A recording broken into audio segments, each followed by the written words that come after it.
ओम शांति। भगवत गीता श्लोक क्लास में आज के श्लोक टेस्ट के लिए श्लोक नंबर है 16वें अध्याय का 19वां श्लोक, अध्याय 16 का श्लोक नंबर 19 और 13वें अध्याय का 12वां श्लोक, अध्याय 13 का श्लोक नंबर 12।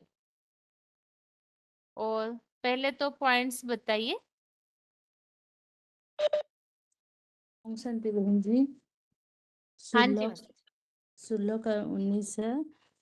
मिसडी नंबर है 2220 22 मिनट। तो देखो, दुनिया में दुखदाइयों की संख्या, दुखदाई प्राणियों मात्रों की संख्या बढ़ती है या सुखदाइयों की संख्या बढ़ती है। दुखदाइयों की संख्या दिन दुगनी रात चौगुनी बढ़ती जाती है। तो अशांति बढ़ेगी या घटेगी? बढ़ती जाती है। तो सुख शांति लोप होती जाती है। ऐसी स्टेज आती है कि इस दुनिया में वो दुखदाई प्राणी दुख की ही शरीर छोड़ते हैं। वो भगवान बाप को और भगवान बाप की दी हुई मत को, श्रीमत को पहचान ही नहीं पाते हैं पूरा, और अपने मन मत पर चलते हैं या धर्म पिता और देहधारियों के मत पर चलते हैं। इससे जन्म जन्मांतर दुख ही भोगते हैं। मूढ़ा जन्मानी जन्मानी, वो मूढ़ आत्माएं जन्म जन्मांतर दुख का वर्षा लेकर के ही आती हैं। स्वयं भी दुखी होती हैं और औरों को भी दुखी करती हैं, और उनका अंत भी महाविनाश काल में अति दुखमय स्टेज में होता है। अंतिम शरीर को त्याग करके बाप के घर में निर्वाण धाम में जब जाती है, तो अति दुखमय स्टेज होने के कारण उनकी आत्मा में वो संस्कार पक्का हो जाता है। नंबरवार कोई द्वैतवादी दुख की द्वापर युगी सृष्टि आदि में आती हैं, कोई मध्य में आती हैं, कोई अंत में आती हैं। तो देखो, हर आत्मा रूपी रिकॉर्ड में अपने जन्म जन्मांतर का पाठ नुधा हुआ है, और जन्म जन्मांतर के पाठ को नूद करके निमित्त स्वयं ही आत्मा बनती है। इसीलिए कहा गया है गीता में, आत्मा अपना ही शत्रु अपना मित्र स्वयं ही है। जब भगवान बाप आते हैं सुख का वर्षा देते हैं। कोई तो उस बाप की कदर ही नहीं करते हैं और कोई तो बहुत कदर करते हैं। लोग पढ़ो बहन जी। तान अहम द्विशतः क्रूरान् संसारेषु नराधमान् क्षिपामि अजस्त्रम अशुभान आसुरीषु एवं योनिषु। उन द्वेष करने वाले क्रूर मनुष्यों में सबसे नीच महापापियों को मैं संसार चक्र में सदा काल भूत प्रेतादि आसुरी योनियों में ही फेंकता हूँ। और 13 का 12 का श्लोक है, ज्ञेयं यत् तत् प्रवक्ष्यामि यत् ज्ञात्वा अमृतम् अश्नुते अनादिमत् परम ब्रह्मा न सत् तत् न असत् उच्यते। ओम शांति बहन जी। आगे बताइए। ओम शांति दीदी।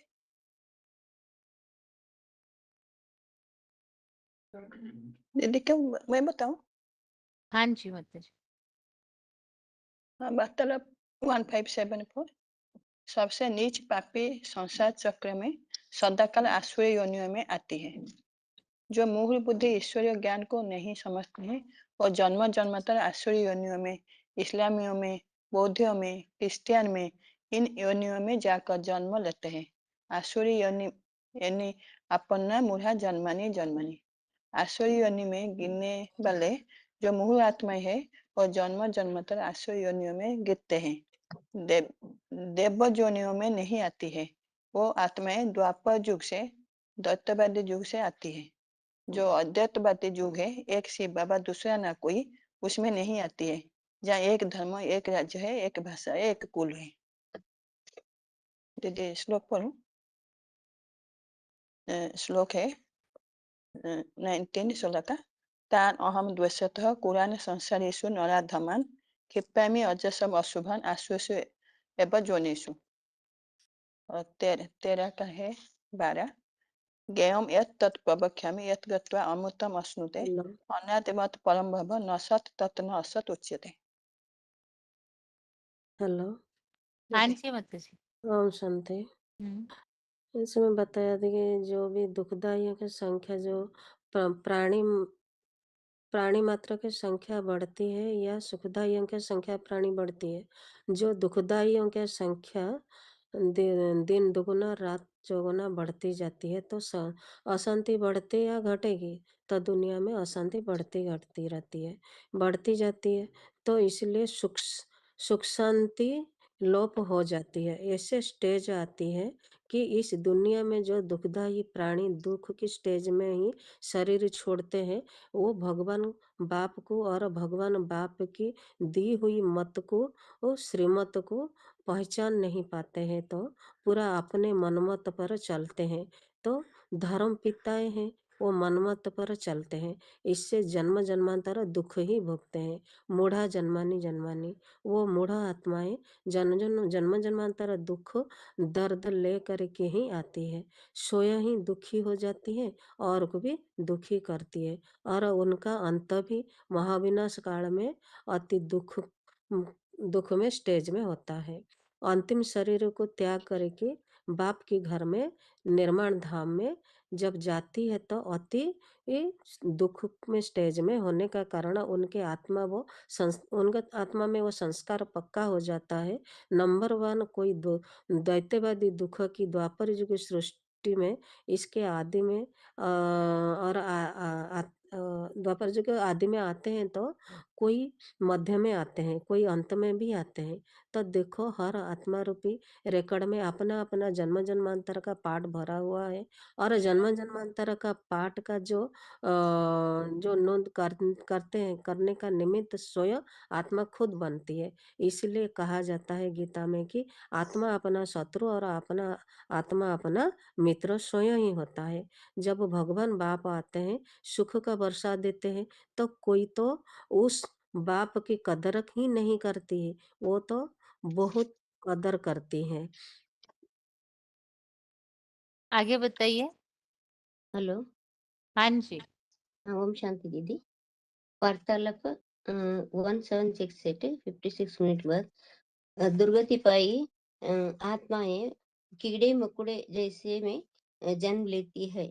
दुखदाई बहुत दुखदाई आत्माओं के बीच में जन्म मिलती है।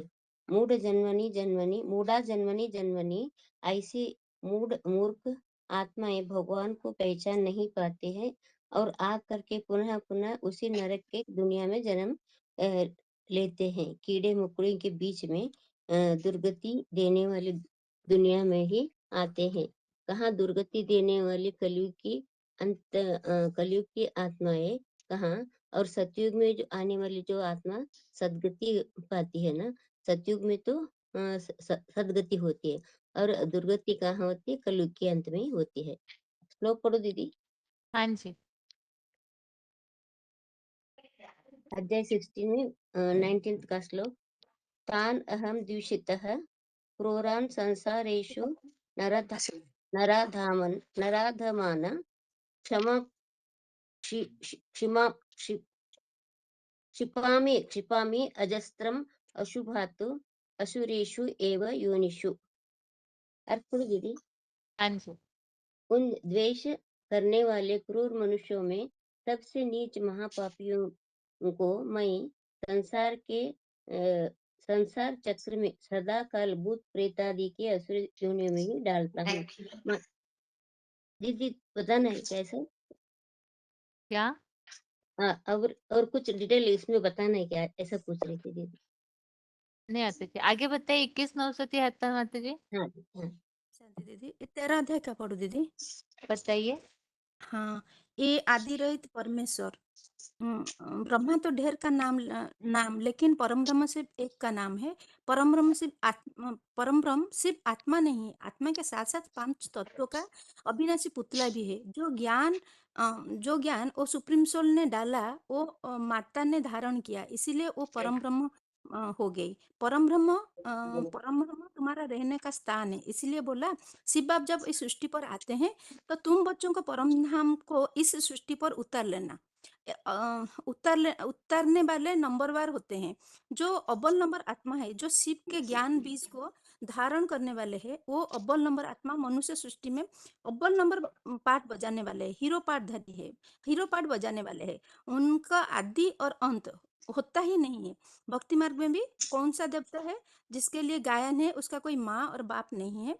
उनका उनको जन्म देने वाले कोई नहीं देखा। उनका मृत्यु होने वाला भी कोई नहीं देखा। वो अमर है, वो अमरनाथ है। दीदी श्लोक पढ़ो दीदी। हाँ जी। ये तेरा क्या इसके आगे हाँ ये यत्तत् प्रवक्ष्यामि यत् ज्ञात्वा अमृत अश्नुते अनादिमत् परम ब्रह्म न सत् न असत् उच्यते। 16 का है तान् अहं दिश्यते क्रूरान् संसारेषु नराधमान् क्षिप्यामि अजस्रम् अशुभात् आसुरीषु एव जोनिषु। अभी एक प्रश्न है, जिनको भी ये पहले से अनम्यूट किया हुआ है उन सबके लिए ही। हाँ। ये जो श्लोकों में आसुरों के अवगुण बताए हुए हैं सारे, हाँ, बताना है दीदी। प्रश्न पूछ रहे हैं माता जी, एक हाँ ठीक मिनट। है। तो जब ये आसुरों के अवगुण सारे बताए हुए हैं, इससे बचने का उपाय अगर हमें लोगों को बताना है कि ऐसे आसुरी गुण हम में ना आए, तो इसके लिए क्या उपाय बता सकते हैं? 11,909 माता जी आप बताइए पहले। यह हमें बताएंगे। ये सृष्टि एक ड्रामा है। हमको ये जो ड्रामा है, ये चार चार सीन होता है, उसमें 3 गुण में आत्मा को पसार होना पड़ता है। तो 3 गुणों में पसार होता है तो हर चीज नया से पुरानी होती है। इसीलिए ये जन्म मरण चक्र में आते आते आत्मा ही क्या है ना, वो सबको संग की रंग लगता है। तो तो हर चीज जैसे नया से पुरानी होती है, हर आत्मा भी ऐसे नया से पुरानी हो जाती है। लेकिन ऐसे समय निर्धारित समय एक आती है जो भगवान को सृष्टि में आना पड़ता है यदय यदय धर्म से अनुसार। तो उसी समय जब भी हम भगवान को पहचानेंगे, उनको क्षेत्र क्षेत्रज्ञ जिसे बताया, तो उसमें वही सच्चा ज्ञान है। उनको जब भी हम समझेंगे, तो समझ के उनको याद करेंगे, तो वो हमारा जन्म जन्मांतर का जो है पाप भी कटेगा। तो फिर हमें सतगुण को प्रवेश कर जाएंगे। तो तामसिक गुण से जो हमारा आत्मा रूपी जो बैटरी डिस्चार्ज हो चुकी है, फिर वो रिचार्ज होके फिर हमें मनुष्य से देवगुण जो देवत्व की स्थिति को भी हम पा सकते हैं। दीदी मैं बताइए। बताऊं? हाँ जी बताइए। जैसे कि आत्मा में मतलब जन्म जन्मांतर लेकर भरा हुआ है, जैसे बताया गीता में, प्रकृति किरमणि गुणे कर्मणि सर्वस्व अहंकार विघ्नात्मा कर्ता अहमिति मान्यते। मैंने वो अहंकार के आने के कारण खुद सोचता है कि मैं सब करने वाला हूँ। वास्तव में वो चारों युगों में कैसे कैसे सत्व रज तमो में आता है, वो पहले से नूंढा हुआ होता है। अभी भगवान मतलब जैसे गीता में बताया, जदा जद धर्म से ग्लानि भगवती भारत, जब धर्म ग्लानि होता है तो भगवान इस सृष्टि पे आते हैं। और इस समय मतलब वही समय है, कल्प के अंत के समय में भगवान सृष्टि पर आए हैं। उनको पहचानने से हम आसुरी कर्म करने से बच जाएंगे। और यही बताया दीदी। हाँ, हेलो दीदी, ओम हाँ शांति। जी। हाँ, अभी तो सभी कलयुग के अंत में सभी तामसी बनते हैं। उनको तो आत्मा का परिचय नहीं होता, भगवान का भी परिचय नहीं होता, तो देह ही समझते हैं, आत्मा तो समझते नहीं, केवल देह के बारे में विचार करते हैं। उसकी एक काम परम भोग ममा, लास्ट में ये जी संसार एक काम के विकार से जलता है। अब भगवान जो आकर जो ज्ञान देते हैं, उनसे शक्ति से ये जलता है, उनको तो पता नहीं होता है। तो अभी हम समझा सकते हैं। तो अभी इस कलयुग के अंत से भी तामसी बने, जब भगवान आते हैं ना, कलयुग के अंत में ही सब आते हैं। तो इसके लिए श्लोक में बताया 4 में 7वां, जब जब धर्म की ग्लानि होती तब आता हूँ, यदा यदा ही धर्म से ग्लानि होती आता माना। तो तभी अभी भगवान आए हुए है ना, तो आए हुए भगवान को हमें जानना है, पहचानना है, उनके श्रीमत पर चलना है, और उनके श्रीमत पर चलकर हमें अभी जो हम देह अभिमान में है, तो आत्माभिमान आने से भगवान को, आत्मा और परमात्मा को जानने से, आत्मा में उनको उनको याद करने से हमारे आत्मा में शक्ति भी आती है और हमारे गुण भी परिवर्तन होते हैं, दैवी गुण भी आते हैं। तो आए हुए भगवान को पहचानना चाहिए, उनके श्रीमत पर चलना चाहिए, याद करना चाहिए, ऐसा बता सकते हैं दीदी। और बाबा का संदेश भी देते हैं ना, आए है ऐसा। बहन जी मैं बोलूं, दोनों महाविनाश काल में तो सब दुखदाई हैं, तो इसलिए सारे सतरज तम में आते हैं। उनका आत्मा रूपी रिकॉर्ड तो पहले से ही नोंधा हुआ है जन्म जन्मांतर, तो वो खुद ही अपना शत्रु है, खुद ही अपना मित्र है। तो अभी क्या करना है, भगवान जो आए हुए हैं, हम तो देहधारियों गुरुओं से संग के रंग में आने के कारण हम तो पतित बन गए हैं। तो एक की संग के रंग में हमको आना है, जो भगवान के ज्ञान और योग के द्वारा ही हम ऊपर जा सकते हैं, पावन बन सकते हैं। उनका ही संग का रंग करना है। ओम शांति बहन जी। हेलो दीदी। हाँ जी मैं माता जी। हाँ जी। जैसे उनको बताएंगे दीदी, जैसे सब 4 अवस्था में पसार होते हैं, ऐसे भी वो आत्मा भी 4 अवस्था में पसार होते हैं। जैसे तेरा का 21 में है ना, पुरुष प्रकृति स्थयी भुंक्ते प्रकृति जान गुणा कारण गुण संघर्ष सत असत जोनि जन्मेशु। तो सब तो सत्व रज तम तीनों गुणों में जाते हैं। तो ऐसे ही आत्मा भी सत्य त्रेता द्वापर कलिजुग, ऐसे अंत में सब आत्मा अभी कलिजुग में आ गई, मतलब तम प्रधान अवस्था में आ गई। लेकिन तम प्रधान अवस्था से हम सत्य प्रधान अवस्था, मतलब देवताई गुण कैसे धारण करें। अभी तो सभी आसुरी बन गए हैं ना। जैसे उनको बताएंगे ना, भगवान इस सृष्टि पर आ चुके हैं, तो कैसे बताएंगे, उनको बताएंगे भगवान तो यहाँ के रहने वाला नहीं है, न तद भाषण जैसे बताएंगे उनको वहाँ ही रहने वाला है। लेकिन वो इधर आ चुके हैं, जदा जदा धर्म से ग्लानिर्भवति भारत, जैसे भारत में धर्म का ग्लानि होता है, वो तो आ चुके हैं इधर। कैसे आते हैं ऐसे बताएंगे ना। अब जानती माँ मुढ़ा मानुषित आश्रितम, ऐसे उनको बताएंगे। जब शिवलिंग जो देखते हैं ना, वो तो शिवलिंग ऐसे पत्थर का, कोई लोहे का, ऐसे ही पूजा करते हैं, लेकिन उसमें तो भगवान नहीं है ना। तो हम जब भगवान को जानकर, जो साधारण मानव मानुषी तन में आते हैं, उनको जो आए हैं, उनको जानकर उनको वो जो ज्ञान देते हैं, अभी संगम युग में जो ज्ञान देते हैं, उनको अगर हम सिर्फ सुनेंगे नहीं, पूरा धारण करेंगे, जो सत्य प्रधान ज्ञान वो देते हैं, जो देवता असुर से देवता बनने वाला जो ज्ञान देते हैं, अगर हम धारण करेंगे तो आसुरी प्रकृति हमारा आहिस्ता, ऐसे नहीं एक दिन में लोप हो जाएगी, आहिस्ता आहिस्ता हमारा लोप होकर हम देवता बन जाएंगे। ऐसे ही उनको बताएंगे दीदी। अनेक के संग से, अनेक के संग से हमने नीचे गिरा है, एक की संग के रंग से हम ऊपर उठेंगे। जैसे चोरों की संगति में रहेंगे तो चोरों के गुण आता है, ऐसे एक भगवान के संग के रंग करेंगे, हमको जो भगवान का जो गुण है वो भगवान के गुण हमें आ जाएगा। तो फिर हमें जैसे बाबा ने बोला है कि जैसे भाव प्रधान विश्व रचि रखा, मतलब भावना हमारा श्रेष्ठ होना चाहिए। हमारा अगर हमको सुधरने का है तो हमारा भावना अगर श्रेष्ठ रहेगा, जरूर भगवान के संग के, एक संग के रंग में हम श्रेष्ठ बनेंगे। अनेक के संग तारे, कुसंग तारे, एक संग सॉरी, अनेक के संग बोरे, एक के संग तारे। ठीक है माता जी। सभी का फोन म्यूट किया है। अभी आगे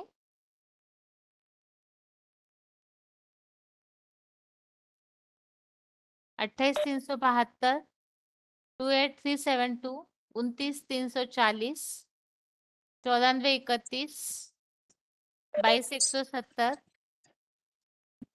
23,658 सतना। कलकत्ता के माता जी 22,170, सतना 23,658, 94,31, सूरत और हुबली। सुनेंगे स्लो, आज नंबर आएगा वो करेंगे। प्रश्न है माता जी, अभी यहाँ जैसे श्लोकों में हमने पढ़ा है कि धन संग्रह करते हैं, धन संग्रह करने का कारण क्या बताया है श्लोक में?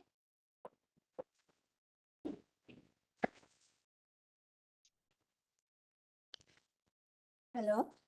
हाँ जी। धन संग्रह करने के लिए घमंड रहते हैं, साइंस जब वो घमंड रहते हैं ना, तो हाँ, तो घमंड में रहते हैं। और घमंड धन संग्रह का कारण है क्या?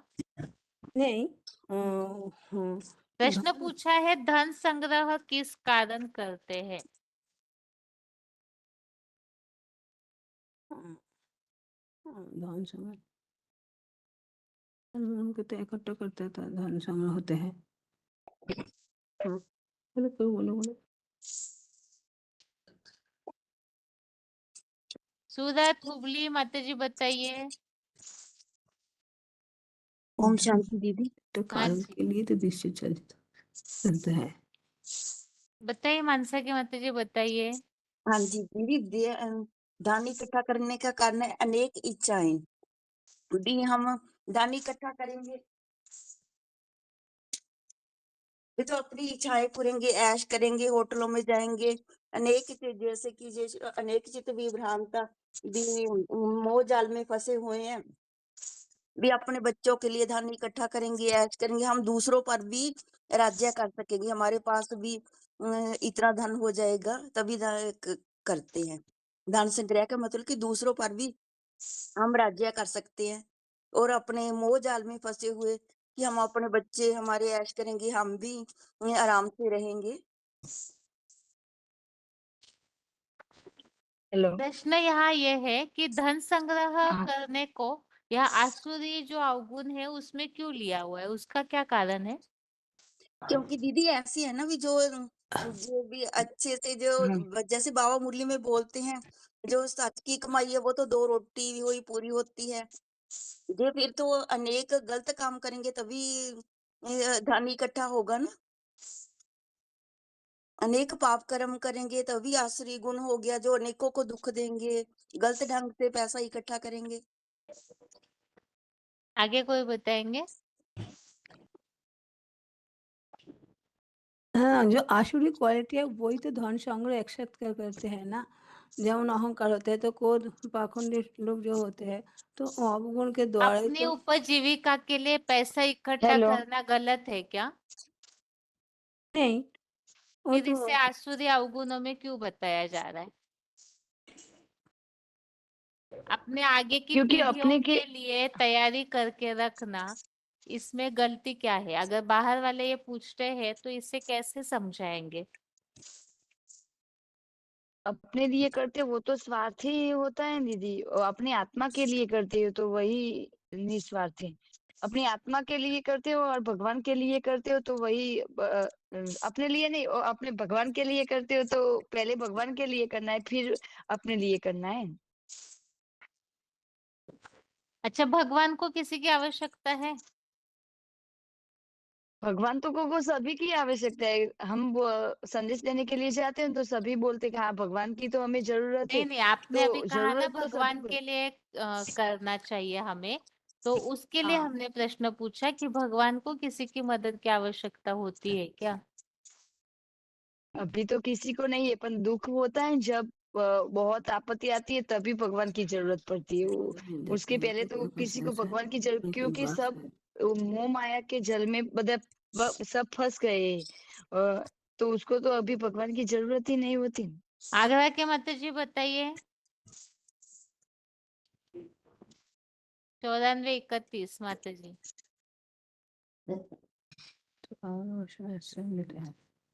ठीक है, श्लोक बताइए आप सभी जिनका भी फोन अनम्यूट है। जैसे दीदी ऐसी भी है ना, भी अपने को समझते हैं भी मेरे जैसा इस इलाके में कोई धनवान ही, मैं यज्ञ करूंगा, दान करूंगा, 5 स्टार होटलों में जाऊंगा, तभी धन इकट्ठा करते हैं ना। हम पैसा इकट्ठा करने में जैसे ही बाबा तो मुरली में प्रश्न कहते यहाँ कामना ये वासना है की कि आश्रय धन लेते हैं। इकट्ठा करना, इस बात को यहाँ आसुरी अवगुणों में क्यों बताया जा रहा है? अगर कोई पूछेंगे कि हम पैसे रख करके अपने परिवार का पालन पोषण करना ये गलत है क्या? जी, इतना ही करना चाहिए, उतना चाहिए, ज्यादा करेंगे तो वो गलत ही है। उनको होता है कि मेरा मान इज्जत हो जाए, मेरे पास ज्यादा धन होगा, हाँ, तो फिर वो मेरा गलत मान ढंग मर्तबा से हुआ। पैसा इकट्ठा करेंगे। अच्छा, अगर सभी लोग ऐसे नहीं है, समझिए जो बहुत ज्यादा अमीर है वो ठीक है, बाकी सभी ऐसे नहीं है, सिर्फ अपने परिवार के लिए ही कर रहे हैं, तो उन्हें असुर कहा जाएगा या नहीं? नहीं, और अगर नहीं नहीं, कहा जाएगा तो फिर असुर के विपरीत देवता, तो क्या वो देवता है?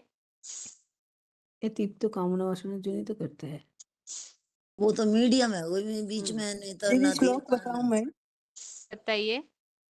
दीदी 16 नंबर में 7वां श्लोक है, प्रवृत्ति च निवृत्ति च जना न विदु असुराः न शौचं न अपि च आचारः न सत्यं तेषु विद्यते। ना श्लोक इंद्रिय गुणों वाले मनुष्य करने का योग्य कर्म नहीं करते, वो अभी भी कर्मों का बारे में नहीं जानते, आश्रय लेते हैं।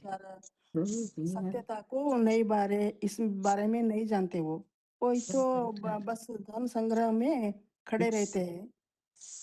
कलियुग अंत में कलाहीन हो जाता है, वो बहुत घमंडी पाखंडी रहता है। दीदी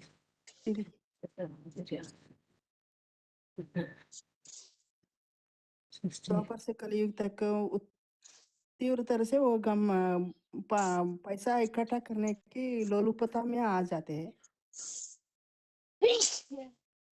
आगे बताइए श्लोक जिनका अनम्यूट है फोन। ज्ञानेम ज्ञानेम 13 का 12 ज्ञेयम ज्ञेयम यत् तत् प्रवक्ष्यामि यत् ज्ञात्वा अमृतम अश्नुते अनादिमत परम ब्रह्म न सत तत् न असत उच्यते। और 16 का 19 तान अहम द्विशत कुरान संसारेषु नराधमन क्षिप्रामि अजस्रम अशुभान असुरेषु एव योनिषु। हाँ, ओम शांति है जी।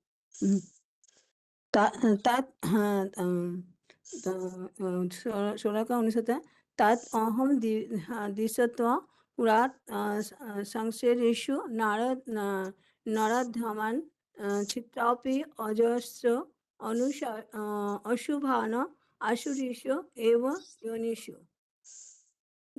माने बोलेंगे उस देश करने वाले क्रूर मनुष्य में सबसे नीच मोह पापियों को मैं संसार चक्र के सदाकाल भूत प्रेत को आसुरी योनि में ही फेंकता हूँ। 13 अध्याय 12 बोलते हैं, यत् प्रवक्ष्यामि यत् यथा अमृत अस्यते अनादिमान परम ब्रह्म न सत तत् न असत उच्यते। हाँ जी दीदी, तान हम द्विषित कुरान संसारेषु नराधमान क्षिपामि अजसम अशुमान असुरीश एव योनिष। 13वें का 12 है, ज्ञेयम यत् तत् प्रवक्ष्यामि यत् ज्ञात्वा अमृतम अश्नुते अनादिमत परम ब्रह्म न सत तत् न असत उच्यते।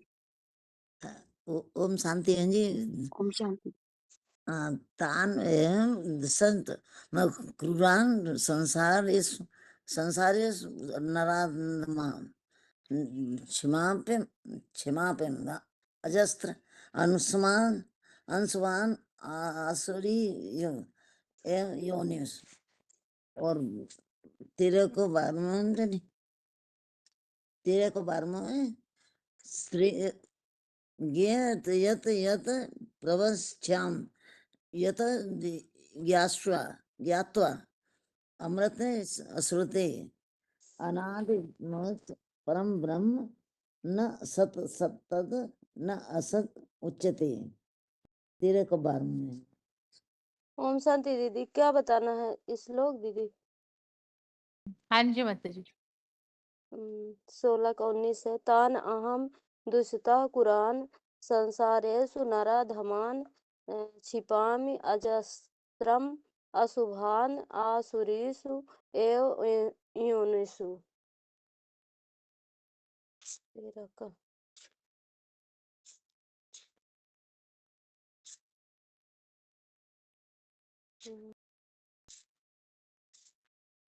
13 का 12 है, श्रेयाम यत् तत् प्रवक्ष्यामि यत् ज्ञात्वा अमृतम आश्रुते अनादिमत परम ब्रह्म न सत तत् न असत उच्यते। और कुछ बताना है दीदी? प्रश्न पूछा था एक, धन संग्रह करना इसे गलत क्यों माना जा रहा है? दीदी हेलो, हाँ जी। क्योंकि दीदी ये जो हम इस तरीके से धन संग्रह करते हैं वो सारा छल बल रिश्वत आदि से ही इकट्ठा करते हैं। तो ये जो काला बाजारी का धन है ये पापपूर्ण साधनों से कमाया होता है, जिससे हमारा जमीन जायदाद बैंक बैलेंस ही बढ़ता है। पर अल्प बुद्धि होने के कारण हम कर्म कमंडी हो जाते हैं, जिसके कारण इसका लाभ जो है वो नहीं ले पाते। जबकि ये जो लाभ हम ये नहीं जानते कि ये जो लाभ हो रहा है वो पूर्व जन्मों के कर्मों के कारण ही है। लेकिन पिछले जन्मों का पता ना होने के कारण अपने बल बुद्धि द्वारा ही धन को कमाया हुआ मानते हैं, इसलिए वो आसुरी प्रवृत्ति में ही आसुरी प्रवृत्ति का ही धन कहा जाता है, कर्मों के नियमों को ना मानने के कारण। क्योंकि जो उच्च कुल है, धन मान मर्तबा है, सुसज्जित होना या सुंदर व्यक्तित्व का मालिक होना, ये सारा पिछले कर्मों के फलस्वरूप ही होता है। हाँ दीदी ये बताना है कि धन इकट्ठा करने का कारण।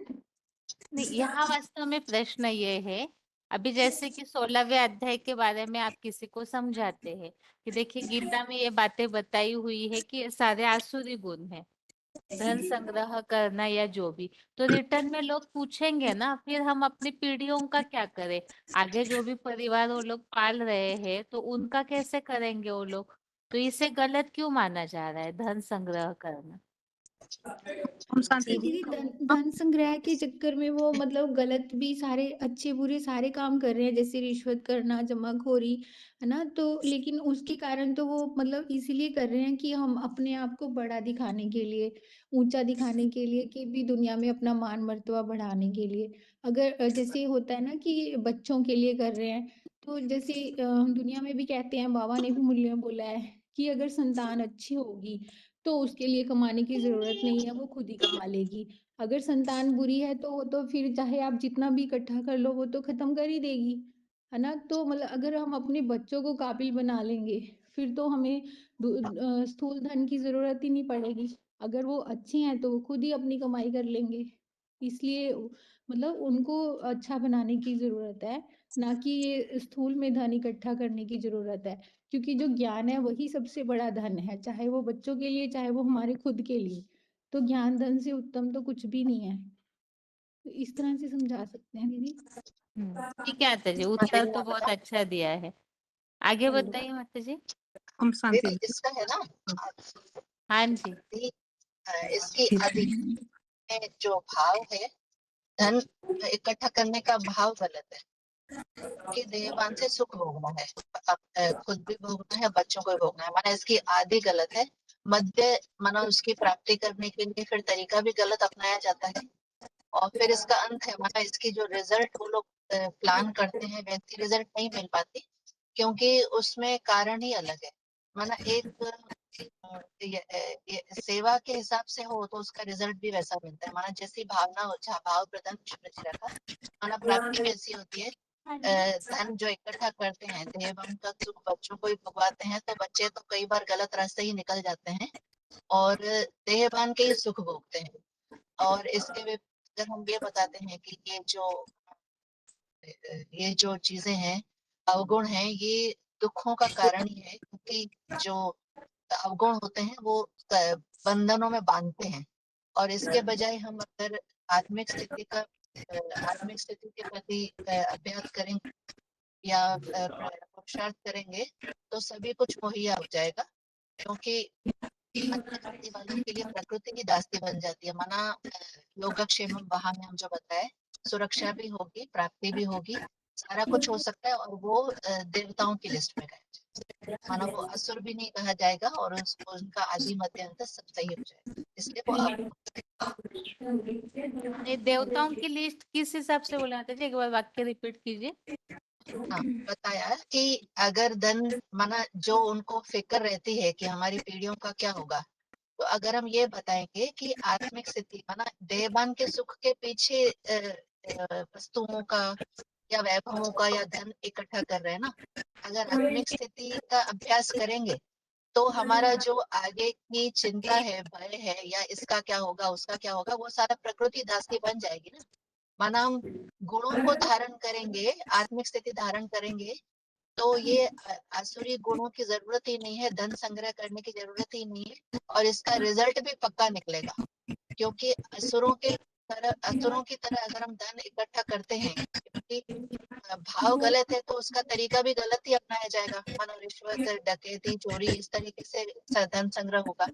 अब अगर इस तरीके से किया तो स्वाभाविक है कि इसका रिटर्न भी, जैसे दुनिया में भी कहा जाता है कि जिस तरीके से धन कमाया जाता है उसी तरीके से जाता है, मतलब या तो अब डॉक्टरों में जाएगा या वकीलों को देने में निकल जाएगा।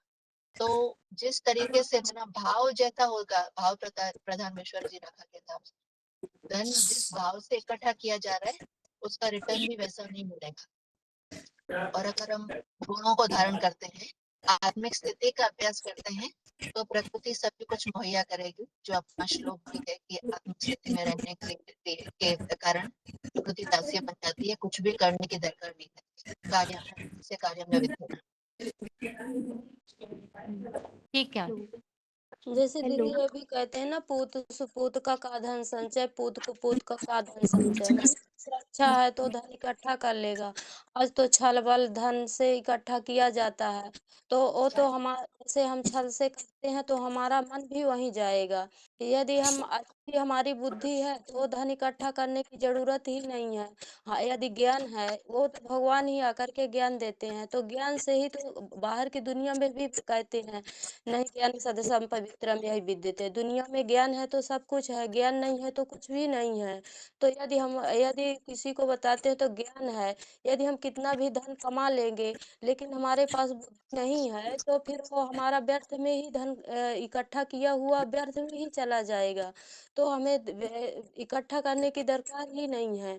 तो भगवान के ज्ञान से ही माना सब कुछ प्राप्ति हो जाएगी, स्वतः ही हो जाती है। ऐसे बता सकते हैं दीदी। हेलो। हेलो। हाँ जी बताइए माता जी। दीदी हम ये भी बता सकते हैं कि आप 7-7 पीढ़ियों के लिए धन इकट्ठा कर रहे हो। जो आपकी अगली पीढ़ी है वो तो आपकी तस्वीर भी घर में नहीं रखेगी, और जो उससे अगली पीढ़ी आने वाली है, तीसरी पीढ़ी, वो तो आपका नाम भी नहीं जानेगी। तो इसलिए धन जो इकट्ठा कर रहे हो वो किस लिए, जो जिसके पास जितना धन होना है लास्ट में कर्म थ्योरी के अनुसार उसके पास उतना ही रह जाता है। यदि उनके कर्म थोड़े अच्छे होंगे तो उनके पास अपने आप ही धन की बढ़ोतरी होगी, और यदि बुरे होंगे तो आपका जो संचित किया हुआ धन है 7-7 जन्म के लिए, वो भी खत्म हो जाएगा।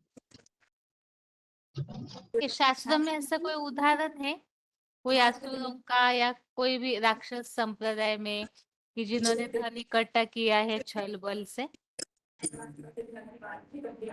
शास्त्रों का ऐसा कोई उदाहरण है? दीदी हम इस शास्त्रों में ये भी लगा सकते हैं ना, जो धृतराष्ट्र था उसने माना के लोभ में आकर के इतना धन इकट्ठा किया, और जो दुर्योधन था उसने तो पांडवों से लड़ाई लड़के सारा ही राज्य ही खत्म कर दिया। और दीदी धन रहते भी ज्ञान अगर सही नहीं हो तो धन रहता है तो उनकी इतनी हवस हो जाती है कि मना या तो पिता को मार देते हैं या जेल में कैद कर देते हैं, ताकि उस धन पर पूरी ही उनकी सत्ता मिल जाए उनको। मना ज्यादा धन का लोभ गलत काम भी तो करवाता है।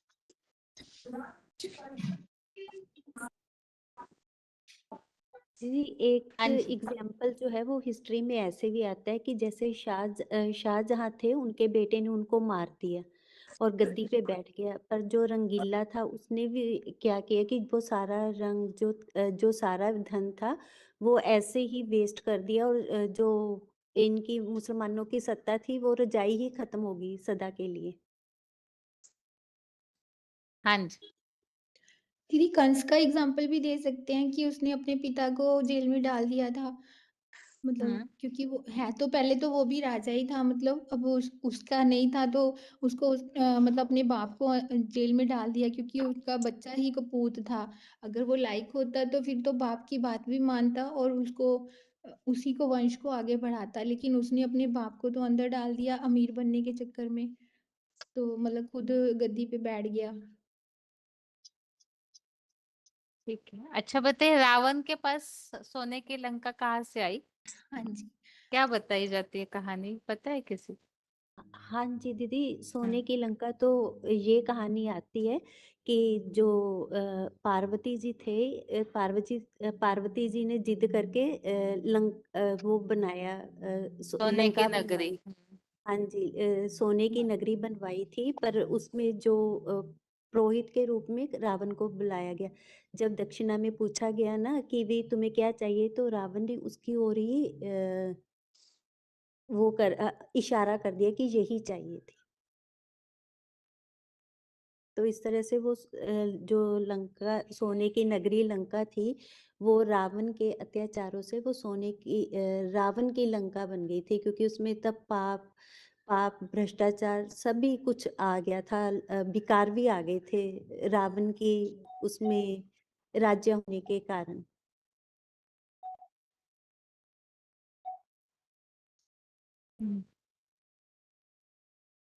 ठीक है माता जी। ठीक है, श्लोक बताइए। तान अहम दविष्टा क्रूरान संसारेषु नराधम क्षिपामि अजर सम अशुभान आश्रेषु एव जोनिषु। आगे बताते जाइए श्लोक। हाँ जी। तान अहम द्विषत क्रूरान संसारेषु नराधमान क्षिपामि अजस्त्रम अशुभान आसुरीषु एव योनिषु। और दीदी 13 का 12 है, ज्ञेयम यत् तत् प्रवक्ष्यामि यत् ज्ञात्वा अमृतम अश्नुते अनादिमत परम ब्रह्म न सत्य तत् न असत उच्यते। तान् अहं द्विषतः क्रूरान् संसारेषु नराधमान् क्षिपामि अजस्रम् अशुभान् आसुरीषु एव योनिषु। और 13 का 12 है, ज्ञेयं यत्तत् प्रवक्ष्यामि यत् ज्ञात्वा अमृतम् अश्नुते अनादिमत् परम ब्रह्म न सत् तत् न असत् उच्यते। हाँ जी दीदी, ओम शांति। हाँ तान जी। अहम, हाँ 16 का 19 नंबर श्लोक है। तान अहम द्विषतः कुरान संसारेषु नाराधमान क्षिपामि अजस्रम अनुभान आसुरीन एव योनिषु।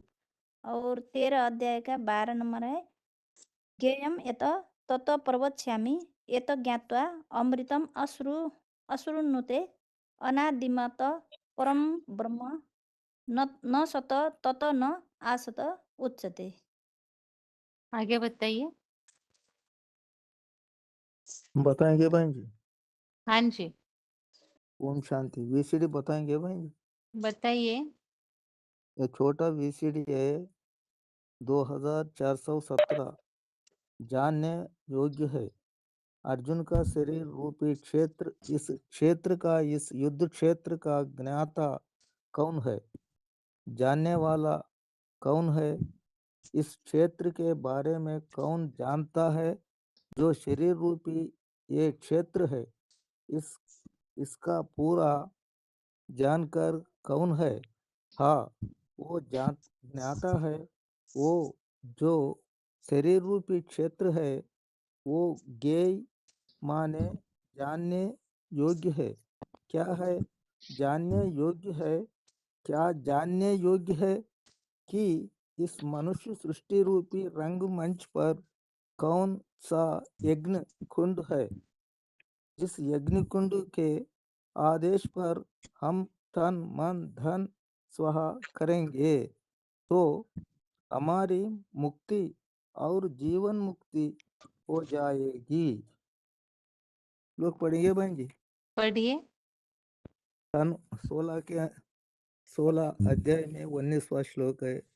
तनु अहम दिशतः क्रूरानु संसारेषु नराधमानु क्षिपामि अजस्त्रम अशुभानु असुरीषु एव योनिषु। उन द्वेष करने वाले क्रूर मनुष्यों में सबसे नीच महापापियों को मैं संसार चक्र में सदा काल भूत प्रेतादिक असुरी योनि में ही फेंकता हूँ। और रिविजन का श्लोक है 13 अध्याय में 12वां श्लोक। ज्ञेयं यतो ततो प्रवक्ष्यामि यतो ज्ञात्वा अमृतम अश्नुते अनादि मतो परम ब्रह्मणा सतु ततु न असतु उच्यते। जो परमपिता शिव प्लस ज्योति प्लस परमात्मा जानने योग्य है, जिसे जानकर सदा अमरता का अनुभव करता है, उसे मैं कहता हूँ। वहाँ आदि रहित सुप्रीम आत्मा प्लस आदम दोनों मिलकर परम आत्मा परमेश्वर कालक्रमानुसार संसार में सतु न असतु कहा जाता है। ओम शांति बहन जी। ठीक है, आगे फोन अनम्यूट है 3-4। हाँ दीदी मैं बोलूं?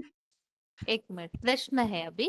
प्रश्न यह है, यहाँ श्लोकों में हमने जो एक बात समझी है ना, एक तो अनेक विचारों के लिए, एक तो आशाओं के फंदों में जकड़े हुए, और एक जगह ऐसे बात आई है कि बहुत सारे उनको टेंशन्स रहते हैं,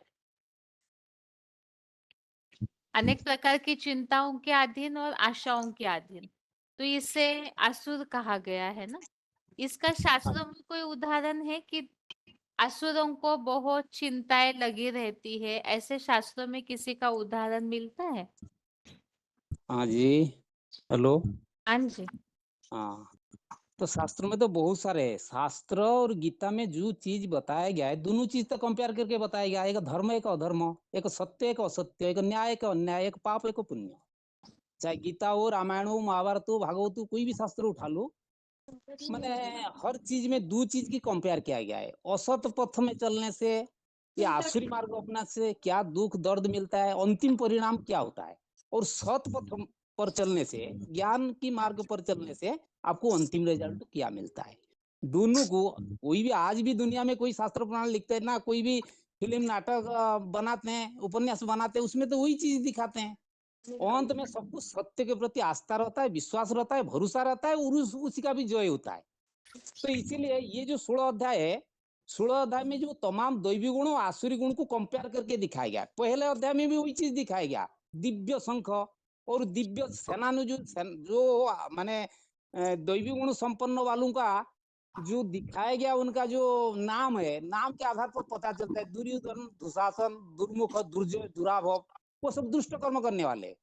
और जो नाम है युधिष्ठिर, भीम, अर्जुन, नकुल, सहदेव, और जितना ही तमाम पांडवों का जो सैन्य दिखाया गया है, जैसे दुष्टकतु, चेकितान, काशीराज, और माने द्रौपदी माने द्रौपदी का पुत्र, और जितने तमाम है चेकितान, और जो दिखाया गया है, उसका नाम तो बाबा ने एकदम मुरली में क्लियर करके समझाते हैं कि इस नाम का अर्थ क्या है। काम के आधार पर नाम ही रखा गया है।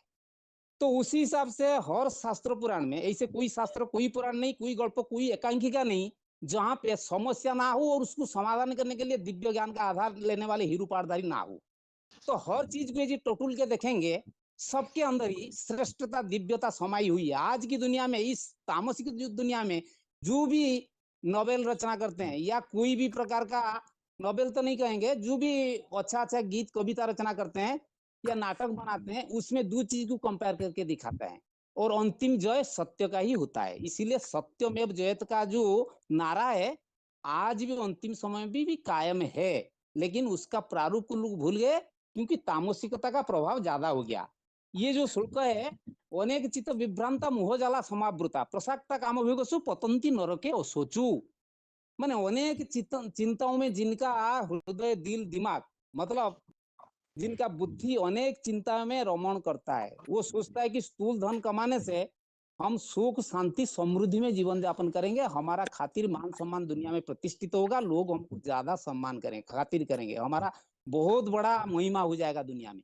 इस आधार पर चाहे रावण का नाम ले लो, कंस का नाम ले लो, या आज की कली की दुनिया जो और राजाएं बहुत सारे हुए थे, जैसे औरंगजेब जैसे, वो अपना पिता को जेल में डाल दिया, 3 भाई को हत्या करके सिंहासन दखल कर लिया। नादिर शाह जैसे लुटेरू, और मोहम्मद गजनी जैसे लुटेरू, इतने सारे धन लूट के ले गए, गलत उपाय से, लेके क्या सुख भोग पाए? बहुत सारे चिंता है, तमाम दुख दर्द से उनका अंतिम जीवन देखेंगे तो वो बहुत दुखी होके शरीर छोड़े। कहने का मतलब, ये स्थूल धन को ये सर्वोपरि मानते हैं, लेकिन स्थूल धन एक साधन है। जैसे कहा जाए ना, तन मन धन से जो सुखी संपन्न है वही सुखी है, वो देवता थे। लेकिन असुर सिर्फ लुटेरू बन के, करप्शन, एल्डरशन के आधार पर जो धन कमाते हैं आज की दुनिया में बहुत सारे लोग दिखा जाए तो वो कभी सुखी संपन्न नहीं होते हैं। इसलिए नहीं होते, उनके मोती भ्रमित होता है, अनेक चिंताओं में उनका जैसे कि मकड़ जाल होता है ना, उसमें फंसे रहते हैं। इसलिए वो दुख दर्द से निजात पाने का रास्ता नहीं जानते हैं, क्योंकि सर्व दुखों का कारण है कि वो ज्ञानी नहीं बनते। ज्ञान जो ईश्वर से आता है, ईश्वर को नहीं मानते, आह्वान ना करते, पहली बात। दूसरी बात, ज्ञान के प्रति श्रद्धा नहीं रखते। जो गीता में भगवान क्या बोला, ये में मतम इदम नित्य अनुष्ठितंति मानवा श्रद्धावंतु अंशुयंतु मुच्यते तेऽपि कर्मभिः। मतलब जो नित्य नियमित रेगुलर पंक्चुअल होकर ईश्वरीय ज्ञान को पठन श्रवण करेगा तो मार्ग में अपने जीवन को श्रद्धा पूर्वक चलाएगा। श्रद्धावान लभते ज्ञानम तत्पर स्वयंतंत्रिय ज्ञानम लब्धा पराम संति अधिगच्छति। श्रद्धा पूर्वक जो जीवन को चलाएगा, अंशुयते एक बहुत बड़ा चीज होता है, ईर्षा रहित। आज संसार में ईर्षा और प्रतिस्पर्धा जो सबसे बड़ा अवगुण है, सबके अंदर भरी हुई है। तो ईर्षा जिसके मन में रहेगा वो कभी अच्छा नहीं बन सकता।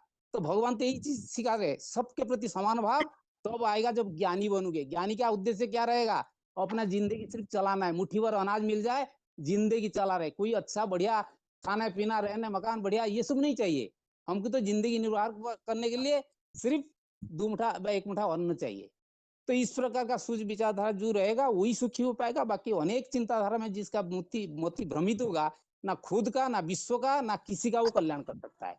वो सबका ही अकल्याण करके रख देगा। उसको आसुरी जुन में जन्म लेना पड़ेगा, बार बार भगवान उनको उसी जुन में के माने क्षेपण करेगा। इसीलिए क्षेपण करेगा कि भगवान को, सत्य को वो मानते नहीं। असत्य अप्रतिष्ठितम जगत आहु अनीश्वरम अपरस्परम संभूतम, माने वो सोचते काम विकारी सब कुछ है, इसीलिए भगवान को नहीं मानते। ये सबसे बड़ा अवगुण है उनके अंदर। दीदी बोलो। हाँ जी 12 अध्याय में दीदी ये जो शास्त्रों में जो बताया, ये धृतराष्ट्र का उदाहरण काफी अच्छा है, क्योंकि उसमें क्या रहता है कि वो छल, जो उसका खुद का हक नहीं था, स्वाभाविक हक नहीं था, वो राज्य सिर्फ उस राज्य को, अपने भाई का राज्य को उसने लिया और उस पे फिर अतिक्रमण करके बैठ गया। क्यों? क्योंकि वो अपने पुत्रों के मोह जाल में था, और ये मोह जाल में होने के कारण वो अधर्म का साथ, अधर्म के रास्ते पे चल पड़ा, और उस अधर्म के रास्ते पे चलने के कारण वो समूल नाश पाया, उसका कुल का समूल नाश हुआ। यही एक बड़ा कारण रहा, जिसके कारण से उसको आसुरी गुण बोला गया। और अगर जैसे मान लीजिए ईश्वरी जो देवी गुण है, तो देवी गुण क्या कह रहा है कि भगवान पे निश्चय करो। अगर निश्चय करते हैं तो फिर भगवान उसकी रक्षा का भार वहन करते हैं। आसुरी गुण में ये भगवान उसकी रक्षा का भार वहन नहीं करेंगे। वो अपने आप में समझेगा मैं ही सब कुछ कर सकता हूँ। वो अपने अहंकार में ही खड़ा रहेगा, और उसके खड़ा रहने के कारण वो ही नीचे गिरता जाएगा। जिसके लिए बताएगा कि ये ये काम, जो इसकी कामना है, ये कामना एक अपूर्णी कामना है, और अपूर्णी कामना होने के कारण से चाहे वो कितना भी कुछ भी करता जाए, तो वो उसकी कामना पूरी नहीं हो पाती है दीदी।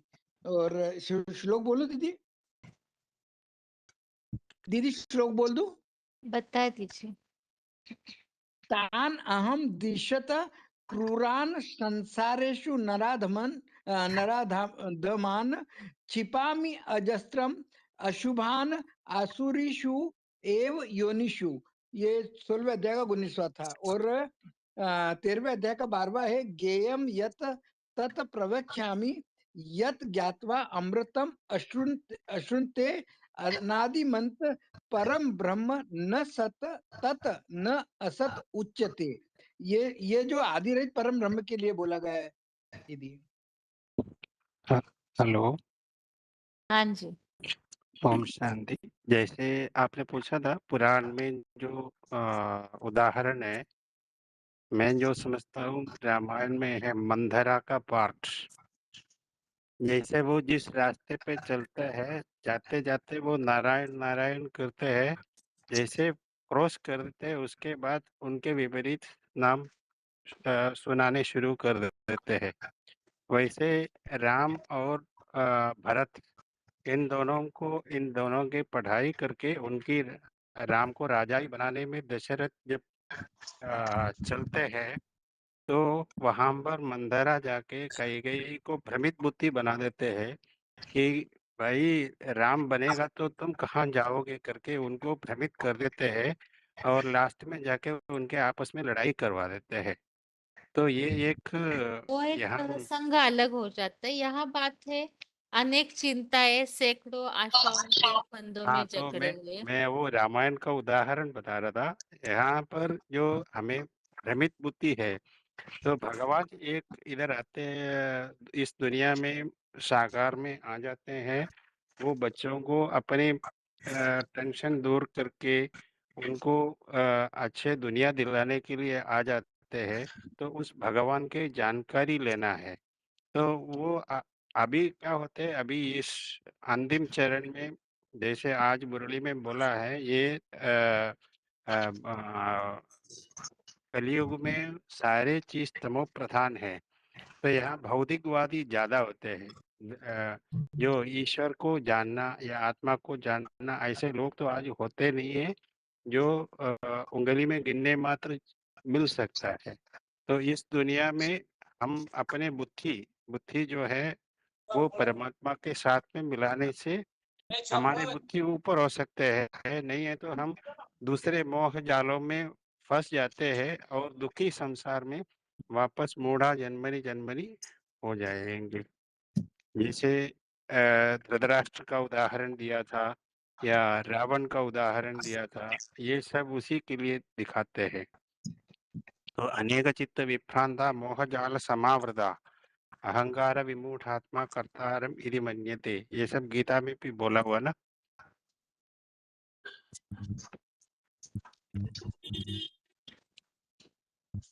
आगे बताइए। हाँ जी, हेलो हाँ शांति। जी बताइए। बताऊं? हाँ जी। हाँ, इसमें जैसे अनेक चिंताओं में ग्रसित हो जाता है व्यक्ति, बोला जाए कि अगर जो अनेक चिंताओं में ग्रसित है, मोह जाल में ग्रसित है, उनको असुर क्यों बताया?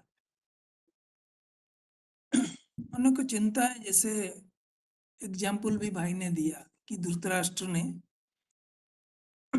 छल पूर्वक अपना भाई का जो राजगद्दी है लेकर के बैठ गया था। तो जो महाभारत में जो लिखत आया है, चाहे सीरियल में दिखाया है, उसमें दिखाते हैं कि बार बार धृतराष्ट्र को चिंता होता है कि हमारा राज्य हमसे छीन न जाए, हमारा जो ताज मिला है वो छीन न जाए, बार बार वो चिंता रहता है। तो उस कारण से वो बार बार अपना विदुर से बातचीत करते हैं या तो गांधारी से बातचीत करते हैं कि किस तरीके से मेरा राज्य अपना साथ बना रहे। जिनको जितना बार समझाया जाता है कि उनका राज्य है, ये पांडवों का बच्चों का हक है, उनको देने के लिए जब बताया जाता है तो मानते नहीं। तो उसके कारण उनको चिंता रहता है हमेशा, वो दिखाया है। जैसे ही जो शास्त्र में दिखाया कि रावण था, रावण तो बलपूर्वक धन अपहरण करके, चाहे किसी के ऊपर जोर जबरदस्ती करके सबको त्रिपुर विजयी रावण बना जाता है। जब वो उसका गलती होता है कि पराई स्त्री को भी ला करके अपने घर में रख लिया अपना पत्नी बनाने के लिए, इस असदाचरण के लिए वो नहीं समझ पाया कि ये भी गलत है। तो फिर उसका जब वो अहंकार बढ़ता रहा, मैं ही बड़ा हूँ, अगर वो भगवान है, राम भगवान है, तो मेरे से लड़के दिखाए, तो फिर उसका कुल ही नाश हो जाता है और वो अपना स्वयं का भी नाश हो जाता है। इस तरीके से धृतराष्ट्र का भी जब वो अपना मोह में खुद रहता है, सिंहासन का मोह में रहता है, उसका बच्चा जो दुर्योधन दुशासन है उनको भी मोह दिलाता है, इतना तक मोह दिलाता है कि वो बोलते हैं कि हम 5 गांव भी उनको नहीं देंगे, एक छोटी सी सुई के नोक के बराबर जमीन भी दे देंगे। तो फिर जब अपना हक जब नष्ट होता है तो युद्ध होता है, युद्ध होने से रिजल्ट ये आता है कि सत्य का विजय हो जाता है, अर्थात पूरा कौरव वंश नष्ट हो जाता है।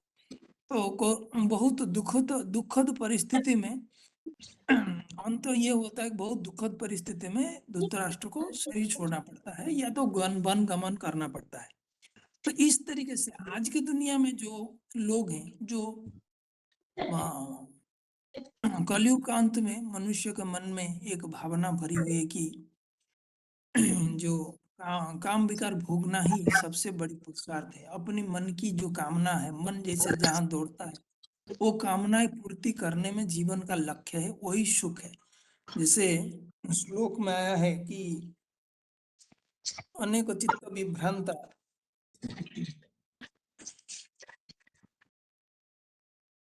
नहीं ये तो बताया कि आशापाशु सत्यबद्धा काम क्रोध परायण हंते कामो भोगार्थम अन्याय न धर्म संचयन।